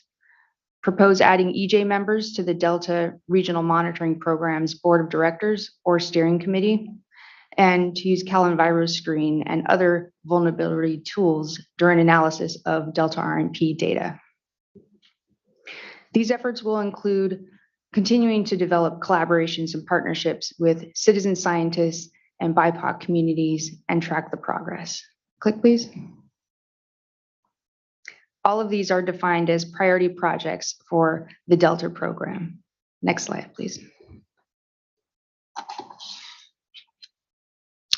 In the Central Valley region, there are about 30,000 irrigated agricultural operations on approximately 6 million acres of land. The Irrigated Lands Regulatory Program, or ILRP, we like acronyms, regulates these operations to protect beneficial uses of surface water and groundwater. ILRP program staff provide oversight of coalition and grower activities and conduct compliance and outreach activities to maximize grower enrollment and compliance. Next slide, please. We've actually already covered the ILRP's racial equity goal, which it shares with the CV SALT program. Click, please. There's a couple of arrows there. This is considered the top priority project for the Irrigated Lands Regulatory Program, along with updates to the groundwater quality management plans and continued strategic engagement with socially disadvantaged growers within the UC Extension Small Farms Advisor. Nick and Sean, you might recall our outreach effort to Hmong growers in the Fresno area. ILRP plans to build on these efforts, and you'll be included in the development as members of the Agricultural Working Group. Next slide, please. Confined animal facilities are ranches where livestock are held and provided food for a significant portion of time. The goal of the Confined Animal Facilities Program is to ensure the human right to safe, clean, affordable, and accessible water by protecting waters potentially affected by discharges from confined animal facilities. Next slide. Of critical importance to the dairy program is the State Water Board's consideration of a petition to resolve outstanding legal issues related to the adoption of the 2013 Dairy General Order. This is expected to be highly controversial, and the racial equity goal for the Confined Animal Facilities Program is therefore to navigate this process while involving stakeholders at every step of the process and enabling them to provide meaningful engagement. Click, please.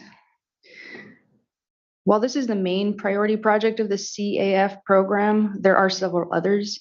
These other priority projects consist of CV salts implementation and enforcement, the review of design and post-construction reports for dairy digesters, which lessen air impacts of dairies, and to participate in the composting work group, sounds like a fun bunch, convene with guidance from the California Department of Food and Agriculture. Next slide, please.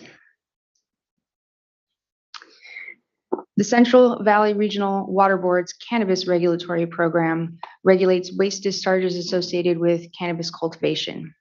The program works to increase enrollments in the statewide general order, to perform targeted enforcement in high-value watersheds, to conduct education and outreach to cultivators, and to coordinate with other agencies at the state and local level. Next slide, please. Our cannabis program staff have worked with an incredibly diverse group of cultivators trying to comply with the requirements of this new regulatory program. However, many of the outreach materials and education modules are only provided in English.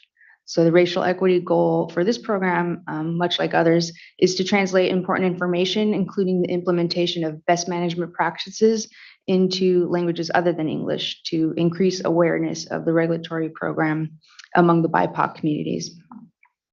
This will be useful not only in counties where cultivation is legal, but it may also help reduce impacts even where cannabis cultivation is not authorized.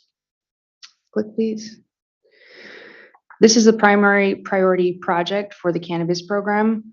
The cannabis program will also embark on targeted enforcement efforts to increase enrollment of legal cultivation sites and will reassess workflow should additional resources be allocated to this program. Next slide, please. There are approximately 16 million acres of federal and non-federal forest lands within the Central Valley region. The Forest Activities Program seeks to prevent impacts to surface waters due to discharges of pollutants related to forest land management, including sediment, petroleum products, pesticides and herbicides, and other waste materials. Next slide, please. Additional functionality has been added to CalEnviroscreen, and the Forest Activities Program will commit to both training its staff on the use of CalEnviroscreen and to use CalEnviroscreen and related vulnerability tools in prioritizing work near vulnerable communities. Click, please. Both actions are considered core work by the Forest Activities Program. Priority projects will include a timber general order compliance improvement project, conducting oversight for utility companies engaged in vegetation management, implementation of the new federal non-point source permit, which is proposed for adoption in the first half of next year, 2023, implementation of the Wildfire and Forest Resilience Action Plan, and completion of the Pesticides Lab Methodology Development Project. This concludes my section. I'll pass it over to Sid. Thank you, Selena. Good afternoon, Chair Bradford and member of the board. My name is Sid Sivalia. I'm a water resource control engineer in the site cleanup unit at Region 5 Sacramento, and I've been with the regional board for 15 years. And today I'll be presenting an overview of 3 programs: the non-point source program, the site cleanup program, and the underground storage tanks program. So the first up is the non-point source program. Non-point source pollution is the leading cause of water quality impairments in California.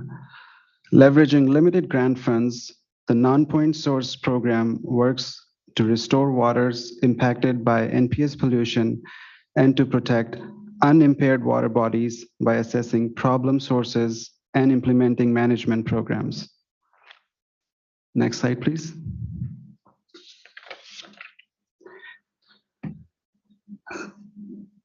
So the blueprint for the non-point source program is the 5-year plan. It's a comprehensive document prepared in collaboration with the State Water Board and the other regional boards that describes the funding priorities for the coming years. The program's racial equity goal for the NPS program is to advocate for the prioritization of implementation efforts in communities facing racial equity and environmental justice concerns. The State Board has signaled that it will be heading in this direction, but we will strongly continue to support this type of prioritization. Click. So that support will be one of the priority projects for the NPS program, along with the implementation of projects contained in the current 5-year plan. Next slide, please. So the next program is the site cleanup program. The site cleanup or SCP program regulates and oversees the investigation and cleanup of contaminated sites.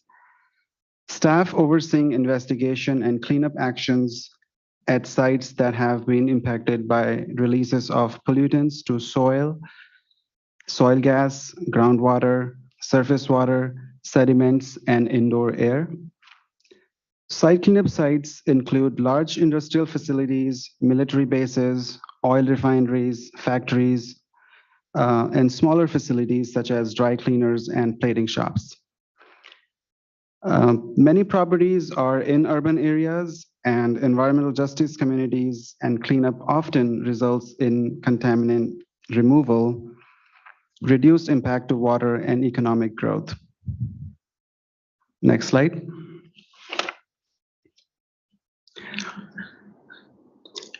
So it is critical that communities have a voice in the board's decision-making around contaminated sites.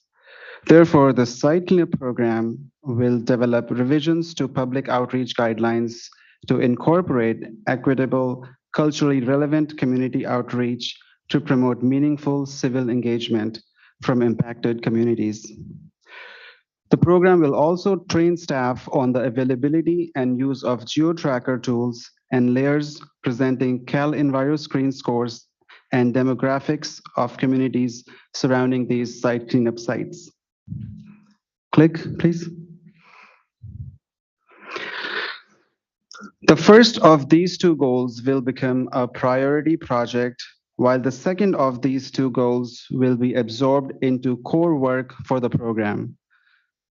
Additional priority projects will consist of addressing work at already prioritized cleanup cases and continuing to develop board expertise on emerging contaminants, contaminants of emerging concerns such as 1,2,3 TCP and PFAS. Next slide, please. So the next program is the Underground Storage Tank or UST program. The UST and Above Ground Storage or AST program address leak prevention, provides oversight of leaking underground tank cleanups, and facilitates reimbursement to responsible parties conducting cleanup. The program protects the public and the environment from the effects of unauthorized releases from USTs through the investigation and mitigation of the released constituents. Next slide.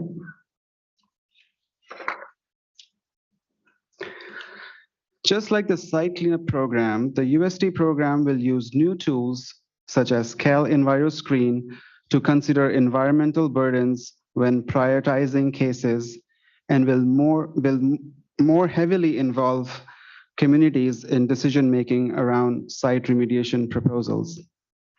Click. Both of these will become priority projects for fiscal year 2023-24. And with that, our tour through the water quality program is at an end, and I will turn the presentation back over to Patrick. And again, my thanks go out to the racial equity team. It's often said that, you know, the growth happens outside of your comfort zone. I think it happened for every member of the team as well as the program managers that they dealt with, because this is not a usual thing that you're incorporating into your work plans. And having a conversation across programs, I think, was really beneficial. I know the feedback from the program managers was resoundingly positive for the conversations they had with the members of this team, including Sue, who is a program manager herself and talked with other program managers about the development of these goals. And so really my thanks go out to the team and to the program managers who helped put this presentation together. I will make one final note in that board member Kadara provided a lot of input on the development of the priority projects. And so what you have in front of you is a red line strikeout of some language to strengthen the priority projects that were proposed by board member Kadara, Vice Chair Kadara. And we're certainly that no formal action will be taken on the priority projects. That's just kind of incorporating your feedback. But we are proposing that the board adopt the racial equity resolution here this afternoon. And with that, any questions?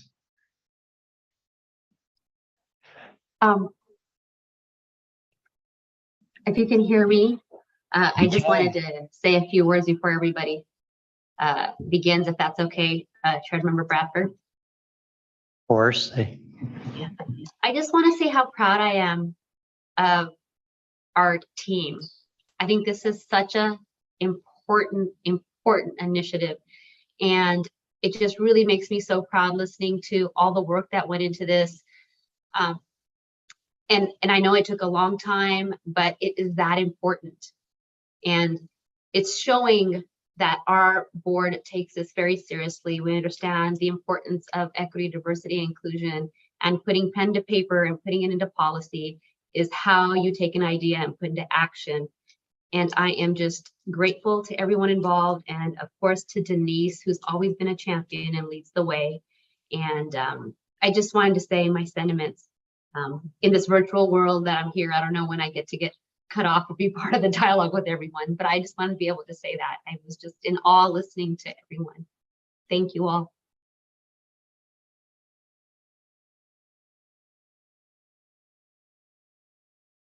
Well, I'm very excited about the racial equity resolution, the programs and your projects, the projects that have been brought forth. A great job, well done by the whole team. And as Patrick said, I had a few comments, but mine was just wordsmithing, trying to make sure that the language that was put here was not flowery language that, consider, let it be, do it, determine, identify, and just stronger action that shows it's not just talk, but it is going to be something that's going to be moved forward in a strong position that racial equity will take place in all of the projects that are here before this board. So I commend the work that you've done, and looking forward to the progress that's going to be made in this effort. It's a long time coming, and I'm glad we're at this point. I'm glad the state led the way in establishing their resolution, and now we're at this point. And I think we're on our way to doing a great job to display racial equity, which is doesn't necessarily mean this is where we should be, but this is where we are, and I'm glad we're at this place and taking this action at this time. Thank you. Thank you so much, Vice Chair Gadar. I'll also add, as a component of the racial equity resolution, we propose to convene an accountability team that will be periodically meeting with the program managers and reporting back to this board at part of the August report back cycle to see how we're doing, to make sure that we are kind of making meaningful progress program by program here. I will certainly invite members of this team to reapply, except for you, Sid, because I do want to take the opportunity to publicly congratulate you on your promotion. Sid will be leaving the regional board, one of those vacancies that we'll be working to fill, but it's for a good reason. Congratulations.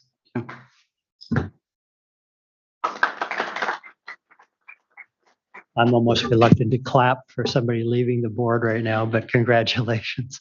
Thank you, board member. I'll also add Rebecca was promoted as well during the pendency of this, so pretty good success rate here. Great. Why don't you go ahead, Elena? I just want to say I really appreciate the level of outreach and engagement. It's not only consistent with the requirements of AB 2108, but it goes above and beyond the legal requirements, which is something I'm really proud to see. This resolution has been a very good level of transparency with how each program works, and I also noticed that you guys were also providing flow charts, translation services, and public engagement meetings, and this really does provide opportunities for communities to participate in a meaningful way and be a part of decisions that directly affect them. And it strengthens the goal of clean, safe, affordable drinking water for all, regardless of race. And that's making me really excited because I can't wait to see the fruit that comes out from integrating all these principles into our priority projects.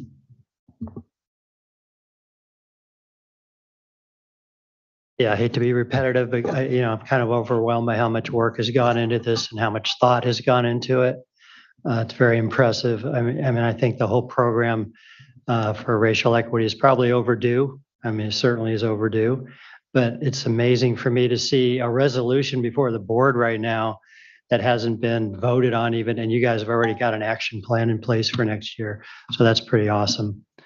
And I do hope there's a way to make the public aware of this initiative as part of your outreach. I'm sure they will become aware, at least the involved members of the community. But if there's some way to make a broader outreach and publicize this effort, I think that would be worthwhile. So thank you, everybody. I mean, very proud as well of the work you guys have done.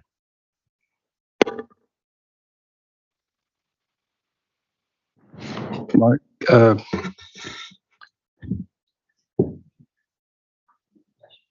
we're just waiting for you to call us out, but Sorry. looks like we got to jump in ourselves. So before you pass on to another item, I would like to take this opportunity also to chime in. This is definitely a significant project for the community. The racial equity program, it's one that I think that it will change lives. It will change our community for the better. And I, for one, definitely it hits home for sure. And the resolution itself, it's so thorough and hits so many points. And it's kind of hard to pinpoint all of them because it's very thorough. And I just want to say my sincere thank you to the team and whoever that is involved of making this possible and being very detailed and cover so many of the areas. So it's phenomenal work. And I think that the people of color, especially, that come to see this type of resolution, this type of program, will be very thrilled and happy. And I'm one of them. And I don't want to shift the sentimental, but I do want to ask a couple questions if that's okay. There's a lot of great thing on there. I'm just wondering, do we hire any additional help to run these programs? Hopefully. Hopefully, okay. Hopefully. So I will mention that there is a parallel effort going on at the State Water Board for the Racial Equity Work Plan.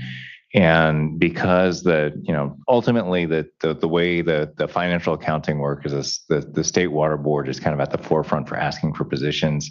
I know it's tough to ask for positions right now. I know they will be as part of their implementation of their work goal with a 25 billion projected kind of state budget deficit. It's hard to ask for those positions, so we're not counting on anything. All of this will be handled with internal resources currently, but I know that the objective is to try and get more resources to further this work, both at the state board level and at the regional board level. Okay, thank you. Yeah, I'm excited also to touch on the translation and the outreach, the engagement. I think that's huge because at the end of the day, we could have all the great program, but we cannot engage or outreach to the folks that need it most. Then it's kind of like pointless. But it just blows my mind how we're gonna roll this out and really help out the community. So thank you so much for all that you do for all of us. Thank you.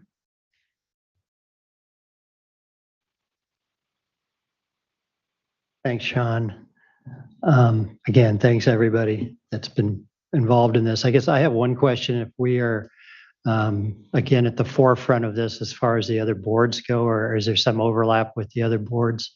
There's a lot of overlap. I think all other boards are taking it in different directions, I suppose. I know at least one board adopted something, essentially incorporated it into their strategic planning effort, and then they're going to do the work plan. There are other regions that essentially adopted a racial equity resolution that parallels the state resolution. So everybody's doing it in a slightly different way. I think ours is certainly the most action oriented and kind of positions ourselves. Again, it really isn't a wholesale repositioning of the water quality program work that we're doing, because a lot of this we are already doing.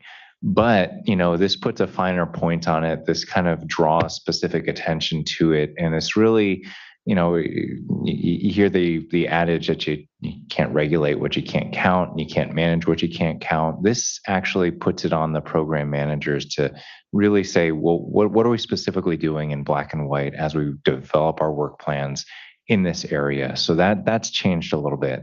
Developing these type of metrics, developing, black and white flow charts and say, this is what we're doing, really is what this has done to our programs, what it will do, and enhance those efforts in terms of planning to adapt to these needs. And to be honest, one of the things I have to thank this team for is to kind of bridging the gap between the program managers and having these conversations and talking about things like, what does BIPOC mean? What are we talking about with these racial equity goals? Oh, we do that, but let's start counting that. Is what I've heard a lot from the program managers. And you start counting it, then you start understanding where the deficiencies are, where you can adjust in future years. So I think that was a really useful part of this exercise as we kind of work to develop this resolution. Yeah, and using that Cal EnviroScreen tool effectively, it's such a powerful tool. It's good to see that rolled into this approach. And honestly, I've been tracking EnviroScreen since 1.0, and OEHA has been really, really instrumental in developing this tool in a way that I remember the first version of EnviroScreen. It really said in huge kind of red letters at the intro page, "Do not use this for regulatory purposes. We are really working on refining this thing. It is a blunt instrument right now."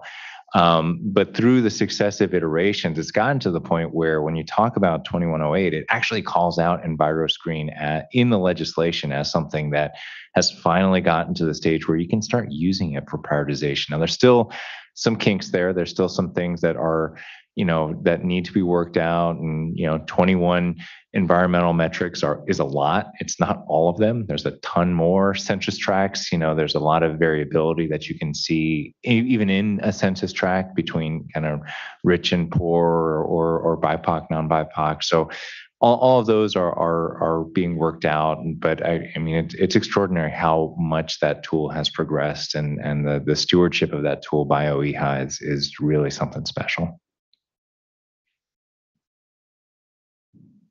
I just had one other comment. I know that when I spoke at the WQCC in 2021, we were celebrating the 50th anniversary of the Clean Water Act.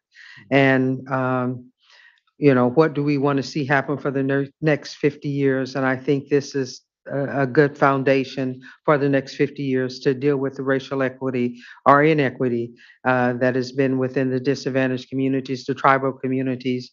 So this opportunity is here, but the most important thing is the action that's behind it, that it is effective and it does what the planning calls for. So again, I'm really appreciative and commend the staff and the team that put all of the work into this document. Now let's see it get implemented and serve the needs of those disadvantaged communities that have had to do without the quality water and all of the things that, are so important to every other community.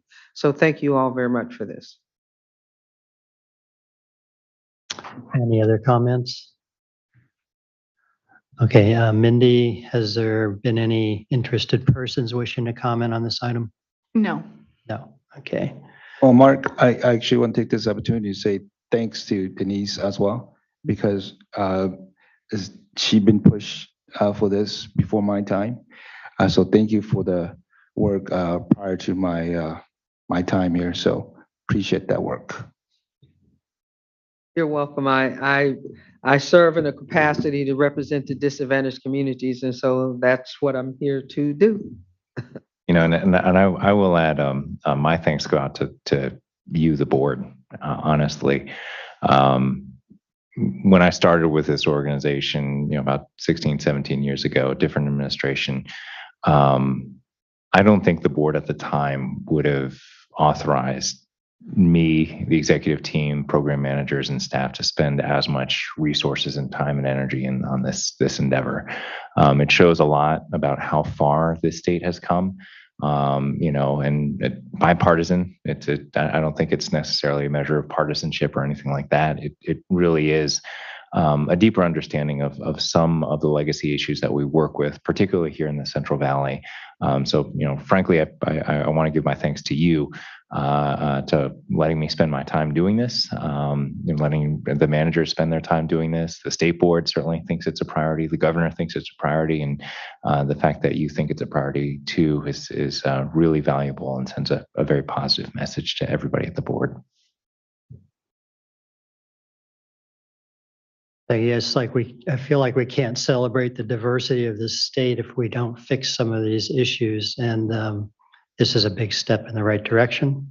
So I guess, do you want to make a recommendation? My recommendation is to move forward with the resolution. Thought you might say that. So all we need to do is have a motion. Denise, you want to? Denise should. Yeah. Up the resolution. I don't think your mic's on. Oh, it doesn't matter. Okay, I move that we adopt the racial equity resolution. And what is the consideration? Yeah, that we adopt the regional racial equity resolution and the program priority projects. I second that. With the late revisions, right? Yes, with the late revisions. I second that. Okay, Denise motioned and Sean has seconded. So Mindy, can you take the roll? Board Member Yang, Aye. Board Member Aptis, Yes. Board Member Brar, Yes. Board Member Lee Reader, Aye. Vice Chair Kadara, Yes. and Chair Bradford. Yes.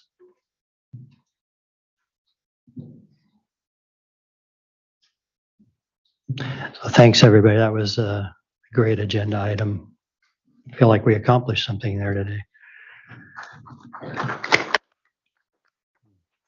Deserved. Okay. Let's see. Got 3:15. Why don't we take another short break? And then we only have one more agenda item today, which will be Soapy giving a little report on the Pacific Watershed Stewardship Council. Thank you.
We just have Sophie. Yeah, that's all.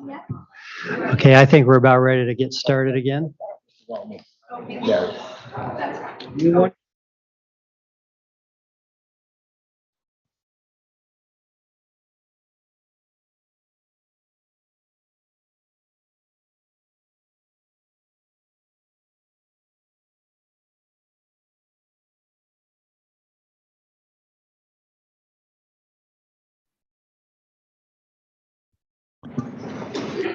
Okay, the last agenda item for the day is a report on the Pacific Watershed Stewardship Council. This is an informational item only. No action will be taken, although the board may ask questions and provide direction to staff following the presentation by Soapy Mulholland. Interested persons will be allowed 3 minutes each to address the board. And I think we're ready to roll. Welcome, Soapy.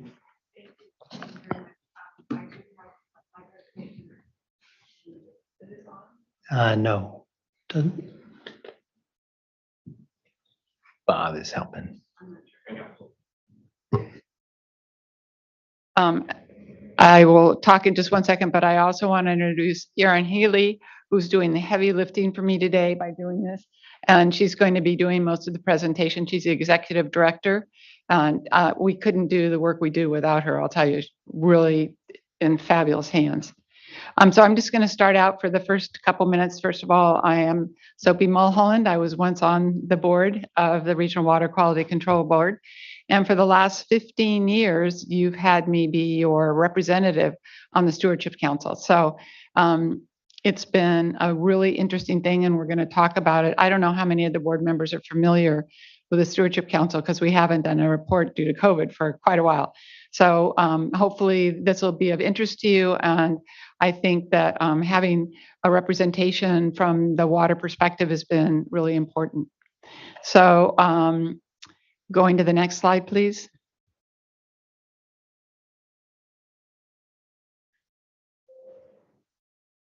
This is a mission of the Stewardship Council to protect and enhance 140,000 acres of PG&E's watershed lands and uses, and to invest in efforts to improve the lives of young Californians through connections with the outdoors. And behind that 140,000 acres was 140,000 acres of land belonging to PG&E that, as a result of a legal decision, was decided to go back to the people of California. So getting 140,000 acres into the people of California's hands has been a challenge you can imagine. Has been incredible. We've had an amazing staff that's been able to do it. Next. The Stewardship Council is made up of 17 agencies. So one of the rules was that all our decisions had to be made with consensus. Now, all of you sit on one board, and you know from my time here anyway, reaching consensus just on this board took a lot of discussion. Well, you take 17 agencies with all of their boards, for us to be able to have accomplished anything is absolutely incredible. And Erin just found out right during that break that we have only one last land deal to close. So Erin, how many have we done altogether? Well, the land donations, this will be 40, it'll be at the end, and then we'll, 96 total land transactions. So it's a lot of land transactions. So we're pretty excited to Erin's really carrying the ball, and we're in our dissolution phase as we speak. Next slide, please. So I already said who I was, and I've been on the board since you sent me there in 2007. And I've served as chair of the Watershed Planning Committee, vice president, and now I've been appointed to be the chair for dissolution. And I'm very grateful for Patrick for saying, yes, we're sending you back again. And I think it would have been a sort of a hard thing for somebody else to step in at this very end point and go, why am I here? So at this point, I'd like to give the mic to Erin, who is wonderful to come with her broken foot and still be here to present, and we're really grateful. Oh, sorry. Hopefully that last land deal wasn't that rough. No, actually, this was an old injury. because I was silly and played a lot of soccer as a kid. Anyway, my name is Aaron Healy, and I work for the Stewardship Council. And the Stewardship Council is a nonprofit organization. It was actually born from the 2001 bankruptcy of PG&E. And I know I have to be more specific about that. And so in 2003, it was a settlement stipulation that required kind of some oversight by a nonprofit and development of nonprofit. If you'd like to present from one of the chairs, totally cool to do that as well. Thank you, though. Just making sure. Totally appreciate that. And I actually zip around with this thing pretty good. Anyway, so but as a result, they PG&E and the regulators provided the Stewardship Council with $100 million to get all this land transaction work done, and said, okay, you can do that in 10 years. And that was silly. Do we have the? We have the, okay, great.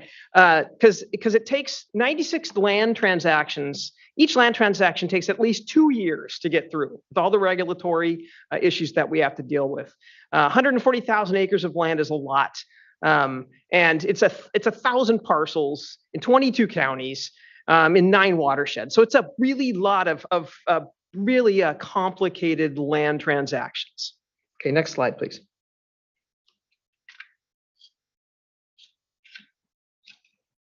So we have two kind of groups of folks that we talk about are fee title donees, because 40,000 of these acres will be donated actually to tribes, counties, nonprofits, and to state and federal agencies.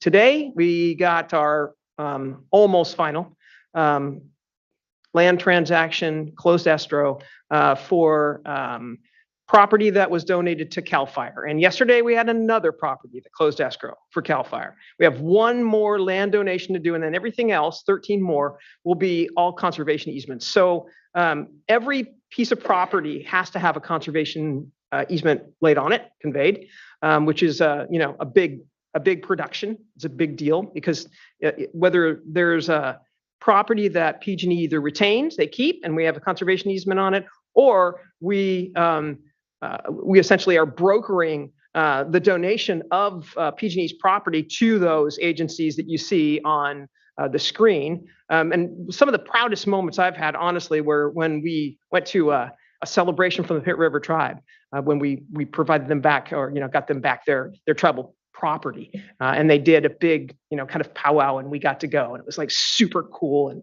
very, very emotional. Anyway, so our final land donation will be completed in Q1 of 23, and then 13 more conservation easements we will convey on all the property that PG&E has kept, because they had to keep things because they've got hydro zones, and all, they own the water and the infrastructure, and all that is overseen by FERC and CPUC. So anyway, so that's those are our fee title donees in front of you, and then the next slide we'll show you all the land trusts, and you'll see a couple of state agencies up there who hold conservation easements on the property. So all the properties have conservation easements on them, because one of the things that we have to do is ensure the protection of all that property. So land trusts, throughout California hold conservation easements, and Sierra Nevada Conservancy actually holds all the conservation easements, and they're a different term, but for the Forest Service. The Forest Service got 10 land donations as well. Next slide, please. So the progress that we've made, our board had to adopt all the land conservation and conveyance plans. There were 96 of them, and it was a big process. Went out, publicly, and we solicited folks that were going to want to be fee title donees. We wanted to hold conservation easements. It was all a public process. And then all this process then goes through the CPUC, and for all the retained property that PG&E is going to keep has to go through FERC as well. Right now we've closed, and I'm going to be super happy about this. We closed escrow on 81 land transactions, because this week, because it's so dynamic, this week we closed 2. So we will actually we have 39 land donations completed, one more. We effectuate and transfer the placement of conservation easements on all the rest of the properties, which will be in 2023, only 14 remaining. And so all that property will be, that 140,000 acres will be protected and monitored by all those easement holders. Next. And by the way, we use some of that money that we got to give endowment so that there will be perpetual monitoring on that property. So all those easement holders get money so that they can invest it and use the proceeds of that investment to then pay for the ongoing monitoring and enforcement of those conservation easements.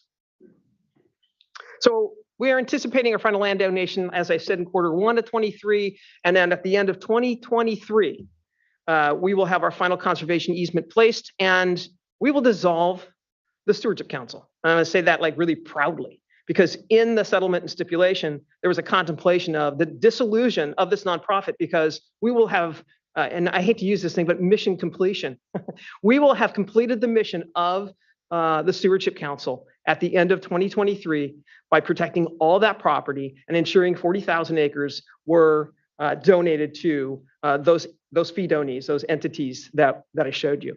In 2024, a small group of board officers are going to remain just to ensure that the dissolution goes correctly. You know, there's a little bit of stuff that needs to happen, and what I'm begging this board to do is to support Sophie's continued just a little bit of her time in 2024 to help us to ensure that the dissolution of a nonprofit, which is like a big deal, goes smoothly, and that we have a few very key board members, and she's a very key board officer, remain for, to help us ensure that it's a clean dissolution. Okay, next one. So wanted to talk a little bit also about what we did with some of the other money. About $13.7 million we've awarded to projects throughout the watershed project land for all kinds of things. You know, we do habitat restoration, cultural resource protection, recreational improvements like trails. We just had a competitive round of proposals funded in 22, and we'll have some more in 23. So we'll be up near the $15 million range of funding those projects on the protected properties. Next. We also took 30 million of that $100 million and we parked it with a youth investment program to ensure that there's an ongoing, when we left, youth program. Justice Outside, which is an incredible youth organization, has taken the reins. We gave them about a little bit less than $11 million. They parlayed it into 10 years of really incredible grants to tons of grantees in the Bay Area to get young folks on that property. Next slide, please. I probably just already said what I just said, but that's okay. So in 22, the last year of the money that was left that we gave them, 23 organizations got $668,000. It's their final granting cycle. They'll, at the end of 22, they'll have completed their major grant agreement with us. And they're going to provide us with a end of the program report, which we'll incorporate into ours. We also did a really cool thing. We allocated $5 million to what's called Sky Mountain Camp to San Joaquin County Office of Education to purchase an old science camp. It was old religious camp that they turned it into a science camp for kids in San Joaquin County who most of them have never seen snow before. And then they have them go to, and there's dorms and a big kitchen, and it overlooks a beautiful Lake Valley out in the Sierras. And we gave them $5 million. Half of it went to buy all the infrastructure and the actual buildings from the operator that was there. Because the property actually was donated to San Joaquin County Office of Education, but the buildings they purchased, and then about $2.5 million to upgrade it to ADA standards because kids were going to be there. So we got to go to Sky Mountain in October, and it's just a fantastic place. They had an art camp there when we were there, and kids from San Joaquin County were doing art, on the lawn overlooking this incredible place. So anyway, and they got to stay in dorms and overnight and stuff. Anyway, this science camp was a big legacy project for our board, and we're super proud to, provide this kind of opportunity for young people, especially in San Joaquin County, because, I worked in Stockton for a long time, and I know there's a lot of folks that are, disadvantaged. They don't get to go out to the Sierra, spend the night in the dorm with other kids, or go out to the mountains. So really, really super cool, moving experience. Next one. So I want to just kind of wrap it up to say, we really appreciate the fact that this board has supported a board member on the Stewardship Council board. Very, very important to have her perspective and your perspective. And we really just, want to say thank you, and also to hope that you will be generous enough to allow her to continue to close up and dissolve this organization. It's done such great work, and I think you should be proud of what she's done as well. So thank you so much. Any questions?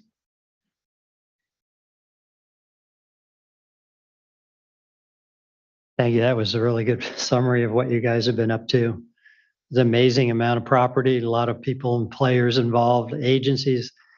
I don't know how you get through some of the days that you must have to get through with that many people involved.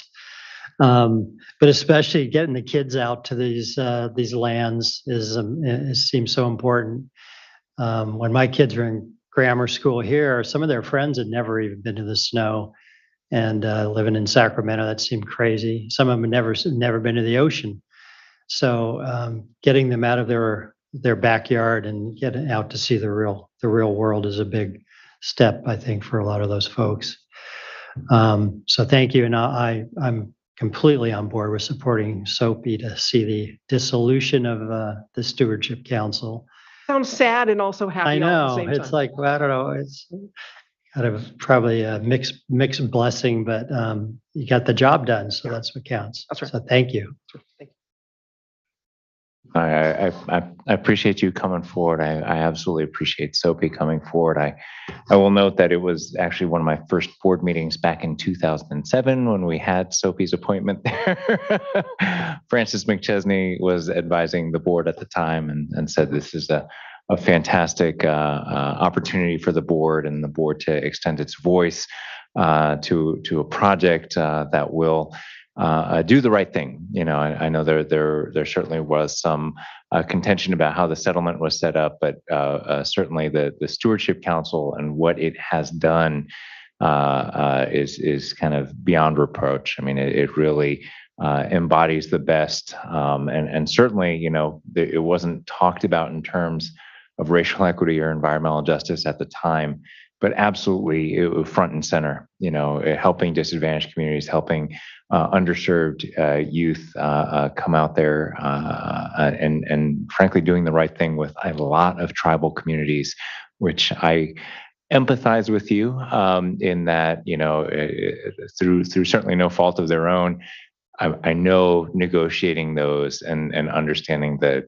additional legal requirements for dealing with sovereign nations and government to government coordination on those type of efforts is extraordinary. Is it a whole added layers of complexity to those land transactions? So I appreciate you taking that on and the council taking that on. And it's really, kind of due to the complexity of some of those transactions that when SOPI came forward and said, can we re-up me there? It without hesitation, I said, yes. You've been so involved in this, since day one. It would seem right to have you tend this as it winds down, as the mission is completed. That's been about 15 years or so, right? So, Yeah, 15 years. I mean, the Stewardship Council has been doing this for almost 20, in 2004 we began. So, yeah.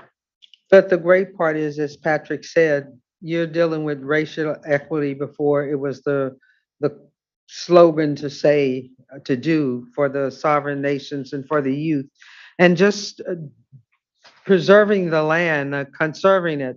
It's very critical at this time. So really excited about all the work that you've done. The youth, you're setting up a new generation of environmental stewards. And I remember sharing that with you and some of the things we were doing down in the southern part of Tulare. But the youth are the ones that are going to be running the show in the next 10, 20 years. So we have to prepare them. And so all that you've done there and working with the tribal population, I think is enormous. I mean, that's that's the position the state has now, to engage them, to go back to some of the old practices and make things right and make things better. So all those opportunities, you had a chance to do a lot of other things with that money, but you chose the right thing, and it's making a difference. And so we really appreciate it. And as Patrick said, yeah, we'd like for you to finish the dissolution. There's no one else that should take that over. You've done the job, so let's have you finish it. Yeah, Great, thank you. very happy and thankful. And for what it's worth, we did double check. We can absolutely keep paying the travel, Sophie's travel and things like that. You know, and I know there's been some changes in the financial stuff, but no hesitation there. We make sure all those I's were dotted and T's were crossed. So Job well done. Thank you, appreciate it. I should say that, you know, with COVID, it's just like you're not meeting. I've been a cheap date for the last 3 years because we've been doing it all virtually. But I'm still very appreciative to be able to finalize what we're finalizing. Glad you can make it to this meeting in person. I guess we'll see you tonight at the party. That'll be great. And I'd like to get a copy of your presentation. I was scribbling as fast as I could, but I think I missed some information. So that was a good summary. If you could send out to all the board. Yeah. Yeah. Thanks. Mindy, were there any interested parties that wanted to comment on this one? No. That concludes our meeting for the day then, so we'll adjourn. And we'll be back tomorrow at 1 o'clock. 10 o'clock tomorrow, yeah. at 10 o'clock tomorrow, and the board will adjourn for a holiday party. No board business will be discussed. So I'm sure everybody's aware of that. Just a social gathering. So good. And it's going to start raining in about an hour, so just FYI. Before it starts. All right, thanks, everybody.